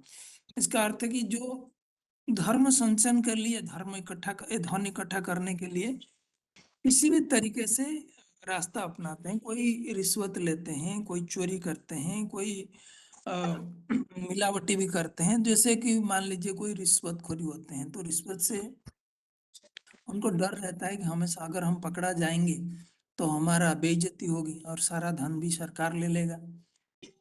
और ये धन अगर आता है, ये धन क्या करता है कि जब मुफ्त में धन मिलता है व्यक्ति को, उसके अंदर में आलस्य, निद्रा आता है और वो व्यसन का शिकार हो जाता है या तो नशे का शिकार हो जाता है। कोई दोस्त जिनके पास धन होता है उनके पीछे लोग भी पड़ते हैं कि आपके पास पैसा है, चलो खर्चा करें। तो क्या है कि वो नशे का शिकार बन जाता है और नशे का शिकार बनने के साथ साथ वो क्या होता है कि कहीं कहीं वेश्यावृत्ति में भी लग आसक्त हो जाता है। तो रिजल्ट ये आता है कि वो बीमार होता है। बीमार होने के बाद हॉस्पिटल में जाओ और शरीर के लिए पैसा में खर्चा करो। उसको घमंड रहता है कि हम पैसे से सब कुछ कर लेंगे। वास्तव में ऐसा नहीं है, क्योंकि जब व्यक्ति का ईमान है, माना सही रीति चलने का ये है, उसका पुण्य कर्म का भी फल होता है। जो भी हमें प्राप्ति होता है वो पूर्व जन्मों के कर्म के आधार से प्राप्ति होता है। तो इस जन्म का जो प्राप्ति है उसको लेकर के वो घमंड में रहना, ये तो देवभान में रहना, ये आत्मा को नीचे गिरा देता है। तो जो एक क्वेश्चन भी था कि धन कमाते हैं तो धन कमाने से क्या होगा, मतलब सोचना चाहिए कि हम अगर खुद के लिए कमाते हैं, अपने परिवार के लिए कमाते हैं, नीति रूप में कमाते हैं, नैतिकता रूप में कमाते हैं, वो काम में आता है। अगर ज्यादा कमाते हैं, क्या है कि हम उसमें कोई ना कोई हमको उल्टा काम करना पड़ेगा। उल्टा काम करने से क्या होता है कि पाप बनता है। पाप बनने से अगर हम धन इकट्ठा कर लेते हैं, पीढ़ी दर पीढ़ी खाएंगे, तो वो जो कमाया हुआ धन को महत्व बच्चे नहीं समझ पाते हैं। उसका प्रैक्टिकल एग्जाम्पल है कि कोई भी देखिए जितना बड़ा पैसे वाला है उसको जो वही सामान खरीदने में वो ज्यादा पैसा खर्चा कर लेता है, जबकि जो कम कमाने वाला व्यक्ति है वो सोच समझ करके कम को खर्चा करता है। तो क्या होता है कि समाज में जो ऐसे खर्च करने वाले लुटेरों का संख्या ज्यादा बढ़ जाता है, तो समाज में चीजों का कीमत बढ़ जाता है। कीमत बढ़ने से गरीब लोगों के लिए खरीदने का मुश्किलातें बढ़ जाती है। तो क्या होता है कि हम समाज में चीजों का दाम बढ़ाने के निमित्त बन जाते हैं, तो उससे गरीब जो है और गरीब बन जाते हैं। तो ये पाप भी हमारे ऊपर चढ़ता है। वैसे जो हिस्ट्री में भी जो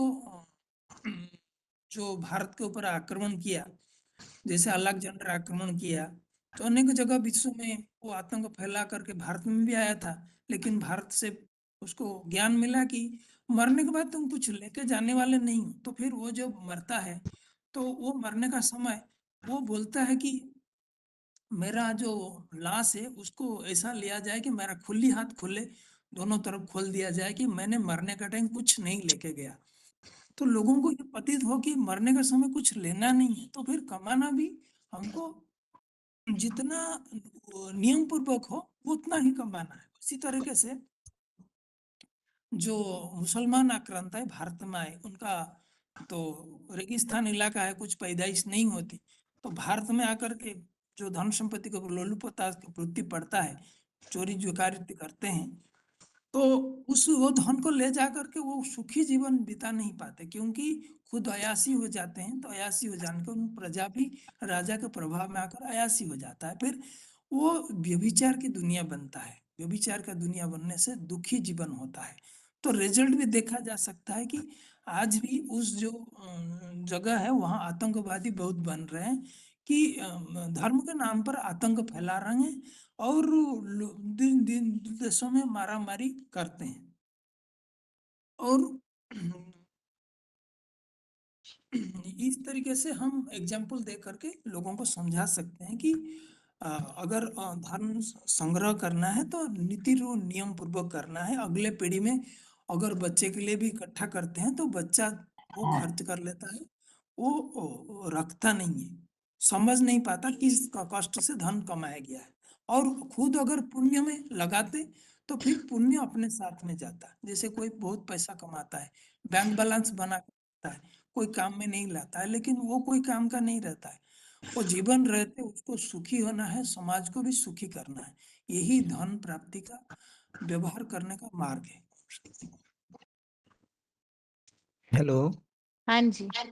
ओम शांति। हाँ जी। ये जो ज्यादा धन इकट्ठा करना ये भी आसुरी गुण इसलिए कहा जाता है क्योंकि दुनिया में 4 प्रकार की बल है जिस बल से दुनिया चल रहा है। एक धन बल है, एक तन बल है, एक जन बल है। तो असुर ये 3 बल को तो छल छिद्र कपट से इकट्ठा कर लेते हैं और उसी से सुख भोगने का चिंतन चलाते हैं। लेकिन उनके पास जो मनोबल है, जो मनोबल भगवान देता है, और भगवान से दिया हुआ जो मनोबल है उनके पास नहीं होता। और जो मनोबल है ये 4 बल का जननी है। तो जब अर्जुन को ये मनोबल मिलता है भगवान से कि तुम ही ये सृष्टि का बीज, तुम्हारे द्वारा ये दुनिया का उद्धार हो सकता है, तो उसका अंदर भी कामना पैदा होता है।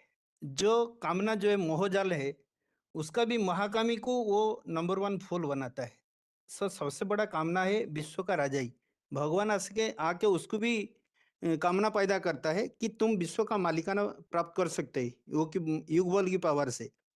ऐसे धन में तो सबसे बड़ा धनी का नाम कुबेर का नाम लिया जाता है, लेकिन वो देवता पद में पूजित होता है, कोई असुर नहीं था। तो धन कमाने के पीछे जो भाव होता है, भाव प्रधान विश्व रचिरा का, किस भाव से वो धन इकट्ठा कर रहा है। ऐसे भी देखा जाता है, सुनने को मिलता है कि ऐसे भी चोर डकैती काम करने वाला जब दरिद्र का उद्धार करने का काम करता था, वो पकड़ा गया तो उसको भी पुरस्कार दिया गया। तो इसे किस भाव से धन को इकट्ठा कर रहा है। अगर अपना स्वार्थ के लिए धन इकट्ठा कर रहा है तो स्वार्थी तो दुनिया को स्वार्थी का रास्ता में लेके जाएगा। तो इसलिए इसे ही बाबा ने एक मुरली में बताया कि धन के लिए अगर तुम्हारा धन कोई सरकार छीन लेता है, कोई अगर चोर डकैती ले जाता है, आग में जल जाता है, फिर भी तुमको खुश होना चाहिए। किसके लिए ना, आगे चलकर तो सबका धन खत्म होना है। तो इसलिए बोला कि किसकी दबी रही धूल में, किसकी राजा खाए, किसकी ले गए चुट्टा, किसकी आग जलाए। सफल होगी उसकी जो खर्चे नाम धनी के। जो धनी आया हुआ है, जो दुनिया को परिवर्तन करने के लिए भगवान आया है, कलयुग नरक की दुनिया को स्वर्ग बनाने के लिए आया है, उसके पीछे अगर कोई खर्चा करता है तो उसका सफल माना जाता है। तो इसलिए जो कंजूस होते हैं वो धन को तो पकड़ के रखते हैं, उसके द्वारा ना अपना कल्याण कर पाते हैं ना समाज का कल्याण कर पाते हैं। तो मोहजाल में तो पूरा दुनिया बंधा हुआ है, क्योंकि मोह जो है सकल व्याधि का मूल है। अर्जुन का अंदर ही मोह था, लेकिन अर्जुन का अंदर जो मोह था वो उनका संबंधी का उद्धार करने का सोच रहा था। ऐसे ही धृतराष्ट्र का अंदर भी मोह था, वो पुत्र मोह में अंधे थे। वास्तव में चर्मचोखा अंधा नहीं था, वो पुत्र का मोह उसको अंधा बनाया था। तो वो मोह में मतलब वो नीचे गिर रहा था। तो ऐसे किस भाव से वो धन को उपयोग में लाया जाता है और किस आधार से धन को संचय किया जाता है। जैसे धृतराष्ट्र ने वो अन्यायपूर्वक मतलब राष्ट्र की धन संपत्ति को धारण कर लिया था। तो अन्याय जो उसका जो मीडिया था, जो रेगुलेशन था, वो अन्यायपूर्वक किया था। तो इसलिए वो धन उसका काम नहीं आता। तो इसलिए आज की दुनिया में जो खून पसीना की कमाई से कोई करोड़पति नहीं बन सकता है। बाबा समझाते हैं आज की दुनिया में जो भी टाटा बिरला डालिमा जो बड़े बड़े मतलब पूंजीपति बनकर बैठे हैं, वो कुछ ना कुछ छल छिद्र कपट से अपना बुद्धि का कमाल दिखाते हैं और जो गरीबों का खून चूस के वो आज करोड़पति बने हैं। तो उसी हिसाब से जो उनका जो रास्ता है, वो रास्ता में कुछ ना कुछ गलतियां होता है, जो धन उनका साथ नहीं देता। तो इसलिए बाबा ने बोला कि जब तक हम मनोबल को इकट्ठा न करेंगे तब तक दुनिया का उद्धार हो ही नहीं सकता। तो इसलिए मनोबल को इकट्ठा करने के लिए जो आध्यात्मिक पढ़ाई है, आध्यात्मिक रास्ता है, वो आत्मा का उद्धार के लिए दिखाता है। लेकिन दुनिया में जो धन को माया का रूप मान लिया गया है। वास्तव में धन का उपयोग और गलत रास्ता में होता है, वो माया का रूप होता है। नहीं तो सबसे बड़ा धनी जो कुबेर माना जाता है वो तो दैवी कुल का था, मतलब भले आसुरी कुल में जन्म लिया था लेकिन उसका अंदर दैवी गुण संस्कार था। जो दैवी संस्कार और आसुरी संस्कार ये दोनों का तो पढ़ाई आध्यात्मिक विश्वविद्यालय में होता है, लेकिन अपना गुणधर्म के अनुसार कोई वो धन को अच्छा रास्ता में खर्चा करता है जो विश्व का मालिक का नाम प्राप्त करता है, और जो उसी धन को अपना स्वार्थ के लिए यूज करते हैं वो असुर के रूप में दुनिया में प्रत्यक्ष होते हैं। दैवी गुण जो है बंधन को मिटाने का काम करता है, आसुरी गुण को खत्म करता है, और जो आसुरी गुण है बंधन को बढ़ाता है, दुख और शांति का रास्ता खोल देता है। ठीक है, अभी हाथ सभी के नीचे किए हुए हैं और प्रश्न है, जैसे 16वें अध्याय के आधार से किसी ने ये बात मान ली, वैसे भगवत गीता को तो सभी मोस्टली मानते ही है, और ये सब बातें या जो दिनचर्या दैनिक जीवन आज का मनुष्य जी रहा है ये सारे आसुरी क्वालिटीज है। ये पता होने के बाद फिर उन्हें हमें बताना है कि स्वर्ग की स्थापना या दैवी गुण धारण करने से ही स्वर्ग में जा सकते हैं, और स्वर्ग की प्राप्ति के लिए और क्या क्या पुरुषार्थ होना चाहिए। तो इसे समझाने के लिए हम कौन से श्लोक, अभी तक जो भी गीता के श्लोक पढ़े हैं उस आधार से कौन से श्लोक बता सकते हैं जिसमें स्वर्ग में जाने का पुरुषार्थ या स्वर्ग की प्राप्ति बताई हुई है। ऐसे श्लोकों को बताते जाइए। जिन श्लोकों में स्वर्ग में जाने का पुरुषार्थ बताया है, प्राप्ति बताई हुई है, और उसके द्वारा आसुरी गुणों का त्याग करना भी सहज हो जाता है, ऐसे जिन भी श्लोकों में बताया हुआ है ऐसे श्लोक के नंबर बताते जाइए, और आप किस रेफरेंस में ले रहे हैं उसे एक वाक्य में बताइए।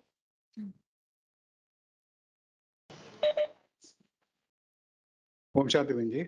हाँ जी, ये गीता में 16 अध्याय 24 श्लोक में है, तस्मात् शास्त्रम प्रमाणन्ते कार्या कार्य व्यवस्थितो ज्ञात्वा शास्त्र विधानोक्तम कर्म कर्तुमर्हसि। जो गीता का संविधान कहते हैं बाबा, उसके अनुसार कर्म करने से कल्याण ही कल्याण होता है। इसलिए ज्ञान होना ये बड़ी बात नहीं है, लेकिन ज्ञान और कर्म दोनों इकट्ठा होना चाहिए। और ये भी आगे कहते हैं, बताइए बताइए। ओम शांति दीदी। इसे कहते हैं ज्ञानम प्रधानम न तो बुद्धिहीनम, बुद्धि प्रधानम न तो कर्महीनम। ज्ञान और बुद्धि एक समान होकर करना है, यही है बहन जी। बताइए अहमदाबाद के आते जी। नौमा अध्याय का 20वां श्लोक में बताया है, त्रैविद्याम्ना सोमया मृत पापा यज्ञ इष्ट्वा स्वर्गति प्रार्थयन्ते ते पुण्यम आसाद्य सुरेंद्र लोके दिव्यान दिव्य देव भोगात। अच्छे से बताइए श्लोक, कई बार ये श्लोक आता है, गलत हो गया उच्चारण। हाँ, मैंने नोटबुक में लिखा है, इसमें से पढ़ा है, वो निकाला नहीं है बुक में से, इसीलिए थोड़ा सा मिस्टेक होगा। त्रिविधामा सोमयाः त्रैविद्या माम सोमपः पूत पापा मृत पापा यज्ञ इष्ट्वा स्वर्गति प्रार्थयन्ते ते पुण्यम आसाद्य सुरेंद्र लोकम अश्नन्ति दिव्यान दिव्य देव भोगान। दिव्य देव भोगात। तो ये भावार्थ में बताया है कि पुरुषोत्तम संगम जो पूरा ब्रह्मा अर्थ नहीं पढ़िए, उसमें यही बताया है यज्ञ सेवा से जिनके पाप नष्ट हो जाते हैं, तो ऐसी आत्माएं जो है वो देवताओं के सुरेंद्र लोक को भोगते हैं। ठीक है, आगे बताइए। छोटे फोन से किसी का अनम्यूट है? हाँ जी, ओम शांति दीदी। ओम शांति। 14 अध्याय में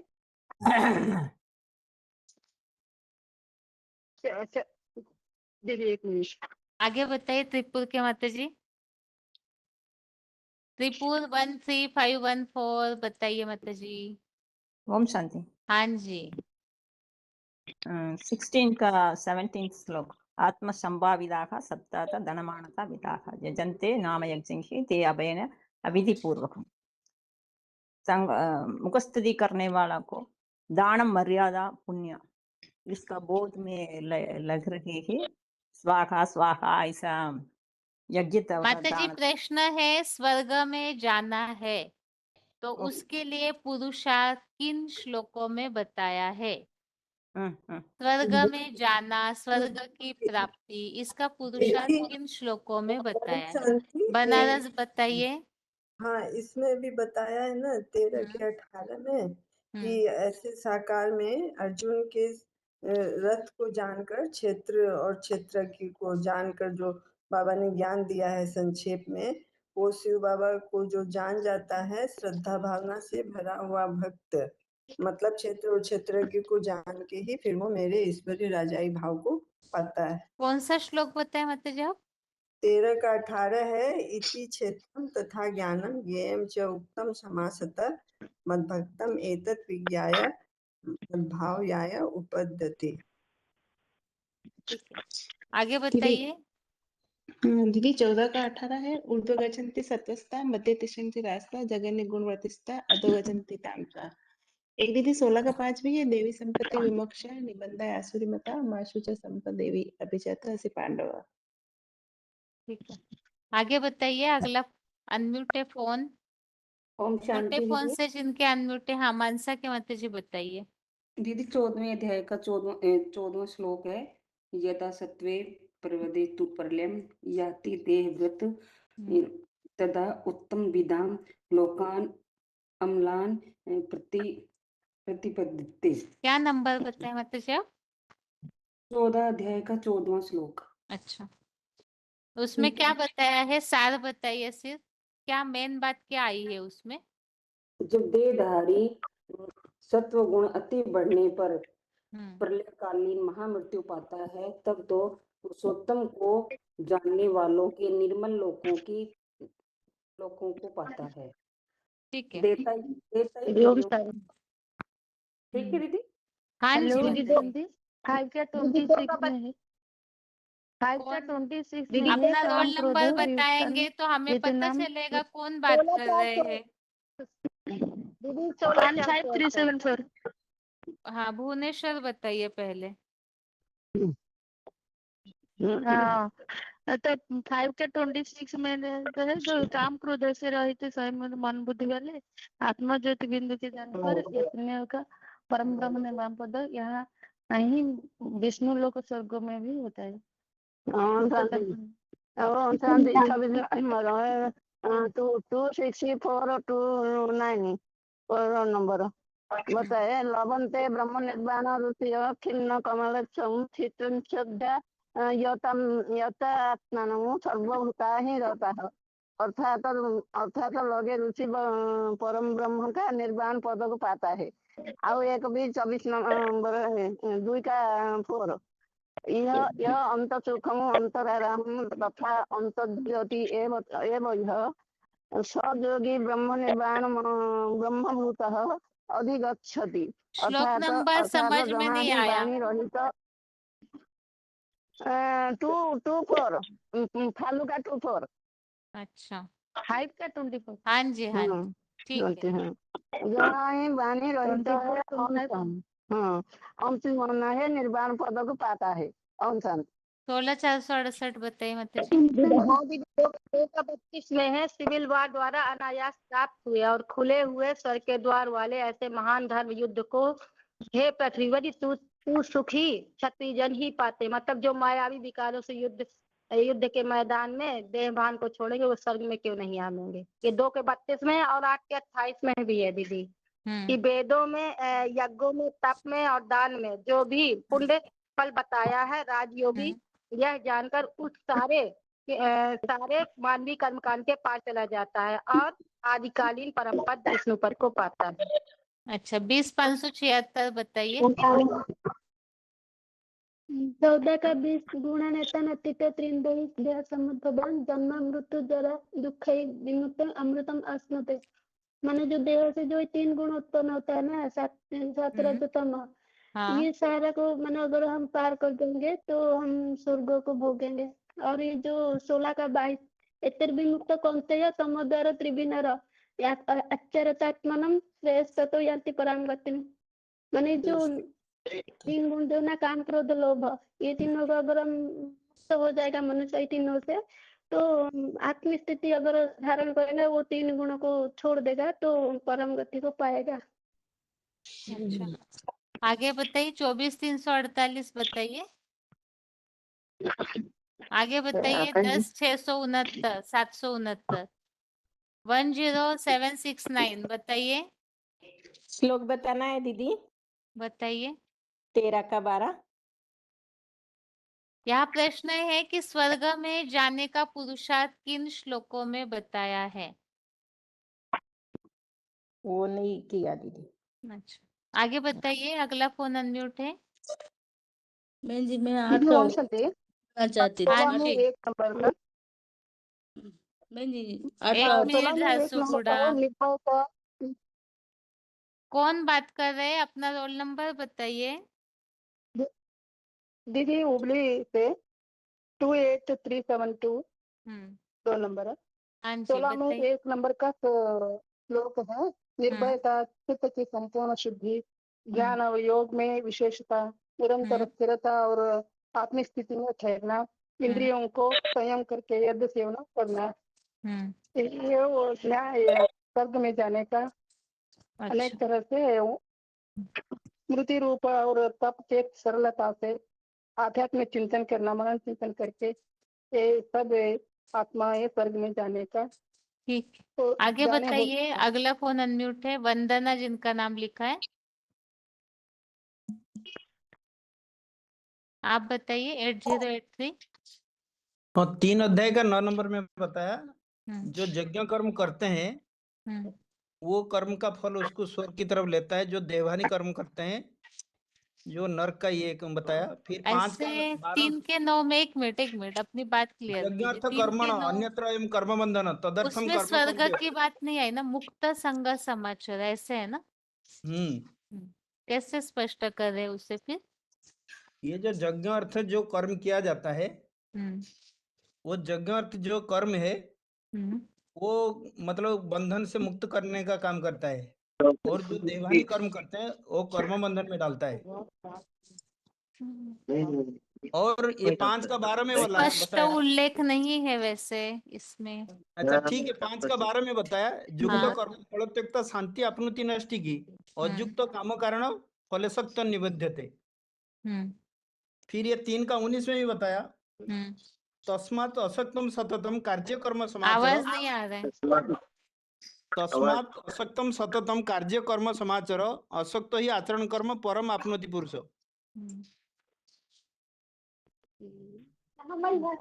दीदी हाँ ऐसे जी। ऐसे 3 का 21 में ही बताया।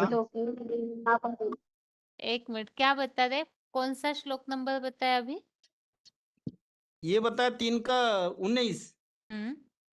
तस्मात् असक्त सततम कार्य कर्म समाचर असक्त ही आचरण आचरण कर्म परम आपनोति पुरुष। दीदी आगे 2 का 71 72 विहाय कामान्य, मतलब जो पुरुष श्रीमत विहीन सारी कामनाओं को यहाँ ही छोड़कर लालसा रहित ममताहीन निरहंकारी भाव का आचरण करता है, वो परम ब्रह्म की शांति प्राप्त करता है। और 72 में है कि परम ब्रह्म परमेश्वर से उत्पन्न सर्वोत्कृष्ट अव्यक्त अविनाशी अवस्था है। इसे प्राप्त योगी मनुष्य किसी व्यक्ति या वस्तु के मोह में नहीं पड़ता और महामृत्यु में भी इस अविनाशी स्थिति में स्थित होकर परम ब्रह्म के निर्वाण धाम को पाता है। और दीदी एक 15 का 5 है, मान और मोह रहित संग दोष को जीतने वाले नित्य आत्मज्ञान की गहराई में लगे हुए कामनाओं से विशेषता निवृत्त सुख दुख के नाम से विशेष द्वंद्वों से विशेष मुक्त मोह रहित ज्ञानी जन उस अविनाशी परम पद को पाते हैं। 14389 बताइए। 2 का 51 है, कर्मजम बुद्धि युक्ता ही फलम त्वक्ता मनीषिणा जन्म बंध विनुर्मुक्ता पदम गच्छति अनामय। और 3 का 11वां है देवान भावयतात्मेन ते देवा भावयन्तु वः परस्परं भावयन्तः श्रेयं परम वाप्यस्यत।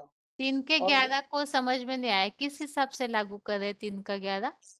पुरुषार्थ करना है ना, सहयोग देना। एक दूसरे को संतुष्ट करो ऐसे आया है, बाकी स्वर्ग की कोई बात। विष्णु लोकीय परम कल्याण को प्राप्त करो, पुरुषार्थ चाहिए ना। ठीक और है, एक दूसरे को संतुष्ट करना, ठीक है। बहन जी 4 का 9 4 का 9 क्या बताया माता जी? 4 के 9 में तो ये जो तने जन्म कर्म च मे दिव्यम ऐसे है ना, हाँ उसमें तो जो इसमें परमात्मा को जानता है, हम्म, ठीक है, मैं व्यक्ति तत्व, ठीक है माता जी। आगे बताइए। हेलो। हाँ जी, हाँ, ये 2 का 37 में होगा, हतो वा प्राप्स्यसि स्वर्गम जित्वा भोग्यसे मोहिम तत्त आवाज कट हुआ है आपका।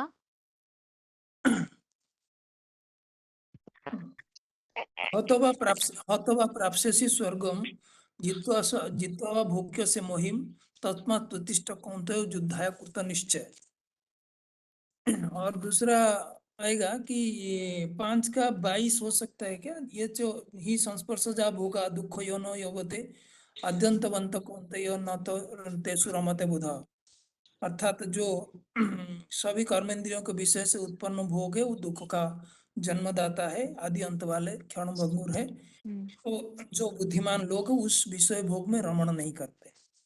और उसके बाद 5 अध्याय का 23 नंबर जो है शक्नोति इवो यो सोढ़ुं प्राक शरीर वो विमोक्षणा बता दिया कर्म था फल। किसी ने, 5 23 का और 25 26 बताया था। हाँ जी, हाँ, 5 का 26 भी किसने बताया था? 5 का 25 भी हो सकता है। लभन्ते ब्रह्म निर्वाणम ऋषय क्रीण कर्मसा छिन्न द्वेधा जनात्मनः सर्वभूत हिते रतः। ठीक है। अर्थात जो पापनाशक दिव्यता रहित है, मन बुद्धि के बस करता है, वो प्राणी मात्र के हित करता, ऐसे ऋषि के स्टेज में प्राप्त होने वाले व्यक्तित्व जो है वो परम ब्रह्म का निर्वाण पद को पाता है। उसके बाद और एक एक मिनट आप इकट्ठा कीजिए और उनको भी बता दें, फिर दोबारा करते। आगे हेलो। बताइए माता जी। हाँ दीदी, ये 2 का 51 होगा। कर्मज बुद्धियुक्त ही फलं त्यक्त्वा मनीषिणः जन्म बंध विमुक्ता पदम गच्छन्ति अनामयः। ये भी होगा ना दीदी, 2 का 51। 51 और अभी अभी बताया था भाई, वही 2 का बताया था। 72 दीदी, ये बता संक्रमित स्थिति दिया, है। हो गया। 3 का 19 दीदी, यस्मात् 3 का सततं 19 भी बताया। तो फिर 13 का 30 होगा दीदी, एटा ये वाला एकदम ये वाला है। अब प्राणी क्या के बताया? आकृति में भिन्नता को सृष्टि के एक बीज आदम में हेलो। स्थित ओम आदम में शांति दीदी। उपस्थित विराट सृष्टि हेलो। पुरुष को एक दिखता है। मिनट आवाज सुनिए और उनका। हेलो। 1 मिनट 10-341 माता जी। दिखता है और आवाज नहीं आ रहा है दीदी। हमें आवाज आ रहा है, कोई हेलो। माता जी बता रहे हैं, थोड़ा इंतजार कीजिए। दीदी ये वाला 13 का 30 दीदी, और उससे ही सृष्टि के अनेक धर्म के विस्तार को जानता है। तब उससे समूचे विश्व की हर प्रकार के समर्पित ऊर्ध्व की साक्षात परम गुरु को प्राप्त हो जाता है। ये होगा मतलब वो ही विराट वृक्ष को जान लेगा। एक बीज मिनट, को आदम लास्ट को का अभी कौन सा बता रहे थे? 13 विराट का वृक्ष 30, को 13 13 का का 30 30 में दीदी। ही बता रहे, हाँ, ठीक है। बीज को जानेंगे। ठीक है, और तो आगे बहुत तो है बताइए। 1 मिनट मत रुकिए। दीदी। 4 का 10 भी होगा दीदी। हाँ ओम शांति 8 दीदी। का 13। 4 का दीदी, 4 का 10। ठीक है माता जी, 4 का 10 ठीक है। हाँ 19289 बताइए। 8 का 13 है ओम इति एकाक्षरम ब्रह्म व्यवहारन माम अनुस्मरन य प्रयाति त्वजन देहम स याति परमाम गति। और 9 का पहला भी है इदम तु ते गुह्यतम प्रवक्ष्यामि अनुसूयवे ज्ञानम विज्ञानम सहितम यद ज्ञात्वा मोक्षसे अशुभात्। और 28वां भी है शुभाशुभे फले एवं मोक्ष से कर्म बंधने संन्यास योग युक्तात्मा विमुक्तो माम पेश्यति। 10-769 और 25वां भी बताइए है माता जी। हाँ दीदी, बताइए। हेलो। हाँ जी, बताइए माता जी। हाँ, 8 का 21 भी है दीदी। अव्यक्ता अक्षरा इति उक्त तु आहु परमागतिम यम प्राप्यम न निवर्तन्ते तद्धामम परमम मम। वो माना तो जो परम धाम जाने की बात बताई है। पर 8 विष्णु का लोकीय 15 परम गति भी है ना उसमें, हम्म, विष्णु लोकीय परम गति। 15 ठीक है। 8 जो का ऐसे ये तो क्लैरिफिकेशन सहित है ना, श्लोक में एकदम स्पष्ट उल्लेख हो ऐसे देखिए, जैसे पाप अथवा दुख से मुक्त हो जाएगा। क्लैरिफिकेशन वाली बातों को बाहर वाले तुरंत मानेंगे ये भी जरूरी नहीं है। 10-341 बताइए। हाँ दीदी, ओम शांति। 8 का 15 है दीदी। हम्म, मामुपेत्य पुनर्जन्म दुःखालयम् अशाश्वतं न अप्नुवन्ति महात्मानः संसिद्धिं परां गतः। है ना, जो पंचमुखी जो परम ब्रह्म महादेव है, उसको पाकर पास पहुंचकर संपूर्ण सिद्धि को पहुंचे हुए महात्माएं इस विनाशी नारकीय दुनिया में पुनर्जन्म जन्म नहीं लेते, 2500 वर्ष सुखधाम में ही जाते हैं। ठीक है। और ओम इति एकाक्षरम ब्रह्म व्यावहरण माम अनुस्मरम। 232 होता है दीदी। हेलो। हाँ, यह प्रयाति त्यजन देहम स याति पराम गति। माना ओम ऐसा अक्षर जो व्यवहार में लाते हैं, वो मुझ परम ब्रह्म को याद करता हुआ जो शरीर त्याग करता है तो वो महामृत्यु को पाता है। तो उसे अतीन्द्रिय सुख रूप वैकुंठ की परम गति को ही पाता है। परम गति मिलती है उनको। ठीक है, आगे बताइए। 4 का 39 2 का 32 दीदी। दीदी 2164 बैंक। दीदी माता जी 2 का 32 हो गया, वो युद्ध की बातों के लिए बता दिया था नहीं किसी दीदी, किसी ने। 4 का 39 हो गया एक दीदी। मिनट सतना के माता जी, एक मिनट। क्या बोल रहे हैं बेंगलोर के माता जी आप? 5 का 21 दीदी। 5 को 21। ठीक है, और आगे बताइए दीदी माता 8 जी। का 8 हाँ, वेदेशु यज्ञेषु। आगे बताइए सतना के हाँ माता दीदी, जी। हाँ दीदी 4 का 39 हो गया। हम्म, श्रद्धावान लभते ज्ञानम तत्परम सतेन्द्रियः ज्ञाना लब्धा परम शांति अचेरेण अधिगच्छन्ति। मतलब श्रद्धावान सदा प्रयत्नशील संपूर्ण इंद्रिय मनशील ज्ञान लेता है, ज्ञान पाकर शीघ्र ही परम धाम की शांति पाता है। और 4 का 40 में भी है दीदी। अज्ञानी अश्रद्धालु तथा संशयालु नष्ट हो जाता है। संशयालु व्यक्ति को ना यह संसार है, ना पार, ना सुख है, मतलब वैकुंठ का सुख है। और ये दीदी 1 है 3 का 11। इस यज्ञ से 9 कुरी के ब्राह्मण को सो पावन शरीर देवों को संतुष्ट करो, वे देवता तुमको संतुष्ट करें, एक दूसरे को तप्त करते हुए परम कल्याण को प्राप्त करो। ठीक है, ये बता दिया था किसी ने माता जी। 3605 बताइए माता जी। 18 का 56 है। क्या बताया है उसमें? यदा पूर्वान्नो मदपाश्रया मत प्रसादात वापनोति शाश्वतम परम भोगम। मना सदा मेरा ही आश्रय लेने वाला सब कर्मों को करता हुआ भी मेरी प्रसन्नता से चिरकालीन अविनाशी विष्णु पद परम पद को पाता है। और दूसरा 53 भी है। अहंकार बलम दर्प काम क्रोध परिग्रह विमुच्य निर्मोह शांतो ब्रह्म भूयाय कल्पते। मन अहम भाव विकारी बल द्वेष क्रोध और ये चाहिए वो चाहिए ऐसा संग्रह वृत्ति को कर ममताहीन शांत चित्त व्यक्ति ब्रह्मलोक के सर्वप्रथम उत्पन्न होने के लिए समर्थ है। क्या श्लोक नंबर बताए? 18 का 53 है और 56 है। ठीक है, आगे दीदी बताइए। 5 का 6 हो, दीदी 5 का 6 हो गया। 52 भी है। 8 का 36 है। ठीक है। अपि चेत्सि पापेभ्यः सर्वेभ्यः पापकृतं सर्वं ज्ञानफलवेनैव वर्जिनं सन्तरिष्यसि। एक मिनट माता जी, क्या नंबर बताया? दीदी 5 का 6 हो गया। दीदी एक मिनट, मानसा के माता जी आप कौन सा बता रहे? दीदी 4 का 36। 4 का 36, ठीक है। 5 का 6 नहीं हुआ है माता जी। हाँ दीदी, ये है अष्टमूर्ति वाले महाबाहु संन्यास। संन्यास तो कर्म योग बिना दुख पूर्वक प्राप्त होता है। योग युक्त मननशील व्यक्ति परम ब्रह्म को शीघ्र ही पाता है। ठीक है। 8वें का 5वां अंतकाले च मामेम स्मरण भुक्त्वा कलिवरम यह प्रयाति सद्भावम याति न अस्ति अत्र संशय। और 8 का 7वां है तस्मात् सर्वेषु कालेषु माम अनुस्मरस् युद्ध च मयि अर्पित मनोबुद्धि मामे संशय। और 8वें का 8वां है अभ्यासी योगेन चेतसा नान्यगामिनां परमं पुरुषं दिव्यं पार्थ उच्यते। और 15 का 7वां भी है, 1 मिनट, 15वें का 15वां 5वां, सॉरी दीदी पहले 13वें का बता रही हूँ, 13वें का 28 जो समम पश्यन् ही सर्वत्र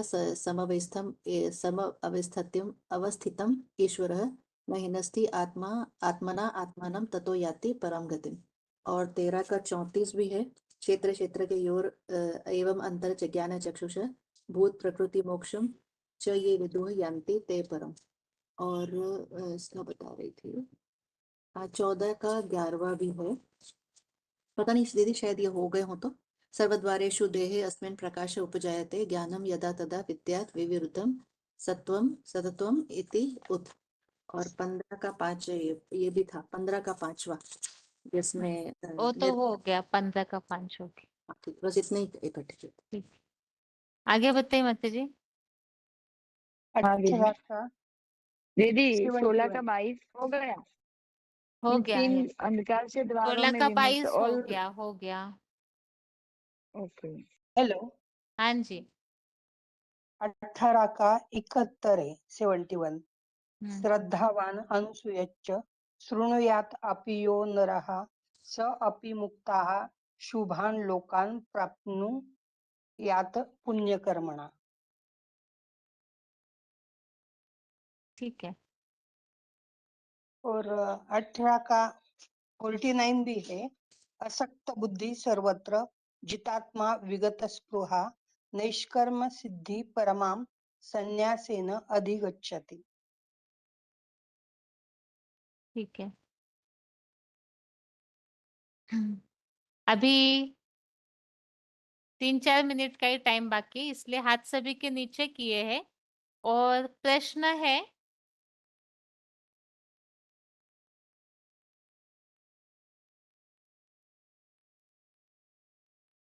गीता में सन्यासियों की जो याद की प्रक्रिया है ना, या जो भी वो करते हैं, उसके बारे में गीता में विशेष जानकारी क्या दी है जो कि उन्हें नहीं करना चाहिए, और गीता में कैसे कर्म करने के लिए बताया है। सन्यासी जिस तरह की प्रक्रिया करते हैं जैसे हठ योग है, तो उसके बारे में कोई ऐसा श्लोक बताइए जिसमें उनके इस धारणा का वर्णन एक्यूरेट मिलता है, उनके हठयोगी पने का वर्णन एक्यूरेट मिलता है।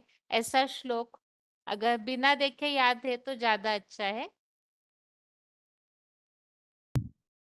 हाँ जी। कर्मेंद्रियाणि स्वयं यास्ते मनसा स्मरम इंद्रियार्थे विमूढ़ात्मा मिथ्याचार सौच्यते। ये 3 अध्याय का शुल्क नंबर 4-5 क्या होगा, 6 शायद 6। और 17 का 5 और 6 है अशास्त्र विहित घोरम तपन्ते तपुजना दंभ अहंकार संयुक्ता कामराग बलंबिता कर्षन्ते शरीरस्थम भूतग्राम उच्यते स माचवंत शरीरस्थम तान विद्धि असुर निश्चयान। ये दीदी 12 का 4 में है क्लेश अधिकतर तेषाम अव्यक्त शक्त चेतसाम अव्यक्त ही गति दुखम देहबद्ध भी अवाप्यते। ठीक है, और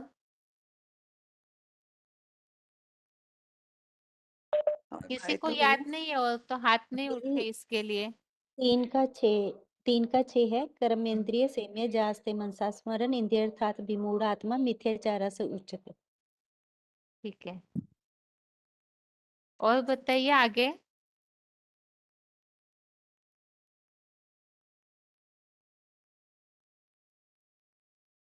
ओम शांति दीदी। 6 का 16 और 17, 6 का 16-17 श्लोक है ना, उसको हिसाब से बता सकते हैं। याद तो नहीं है दीदी, ये बता रहे हैं ये कि जब उन्होंने बोला है ना कि ये ज्ञान देता अर्जुन, ना तो अधिक खाने वालों को ना बिल्कुल उपवास वालों को योग लगता है, और तथा ना अधिक सोने वालों को ना पूरा जागने वालों को अच्छा योग लगता है। मतलब ये इसमें बताया कि ये जो युक्त अयुक्त सन्यासियों मतलब के लिए किस हिसाब से लागू कर रहे हैं माता जी आप? सन्यासियों के लिए कर्म योगी ये तो दीदी नॉर्मल और ये सत्र में दीदी जो नहीं, नियम हमें ये मत समझ डालो में नहीं जागृत हाँ, का योग, हम्म, जो जागते रहते हैं ना, ये बस ये तो खैर नॉर्मल लोगों हाँ के लिए मतलब बता वो तो सकते एक हैं जो पुरुषार्थ बस के लिए सजेशन दिया हुआ है ना। दीदी तीसरे का चौथा हाँ हाँ तीसरे का चौथा कैसे? दीदी उसमें ये बताया गया न कर्मणा मनसा रंभात निष्कर्म पुरुषो श्रुते न न च सन्य सनादेव सिद्धि समधि गच्छति। मतलब इसमें क्या हो रहा है कि जो कर्म को आरंभ भी नहीं करते तो वो कर्महीनता करते, जो कर्मों का संपूर्ण त्याग करके बैठ जाते हैं तो उनको सिद्धि मिलती ही नहीं है दीदी। गंगटोक बताइए। दीदी दुई का 62 श्लोक में भी बताए ना, ध्यायतो विषयन पुंसो संगात से शुभ जायते संगात वो संजायते अलग काम प्रसंग काम है, क्रोध संग के अभिजायते। रंग से कामना उत्पन्न होती है, ऐसे प्रसंग है उसमें। वो अच्छा नहीं आएगा संन्यास, वो तो वास्तव में क्रोध से नाश, विकारों के कारण कैसे नष्ट हो जाता है मनुष्य जीवन, वो बताया हुआ है। अच्छा, क्या प्रश्न था उसमें? हाँ, ये प्रश्न ये था, सन्यासी जो है हठयोगी है और उनका तरीका सही नहीं है, इसे स्पष्ट करने वाला श्लोक। हाथ उठा रहे हैं सभी, बाकी ये प्रश्न का उत्तर ढूंढ के रखिए क्योंकि अगले क्लास का टाइम हुआ है अभी, इसीलिए क्लास पूरा कर रहे। बाकी इस प्रश्न का उत्तर ढूंढ के रखिए, कल के क्लास में या आज शाम के क्लास में भी इस प्रश्न को रिपीट किया जाएगा। अभी आज के लिए गीता क्लास यहाँ ही पूरा करते हैं। ओम शांति।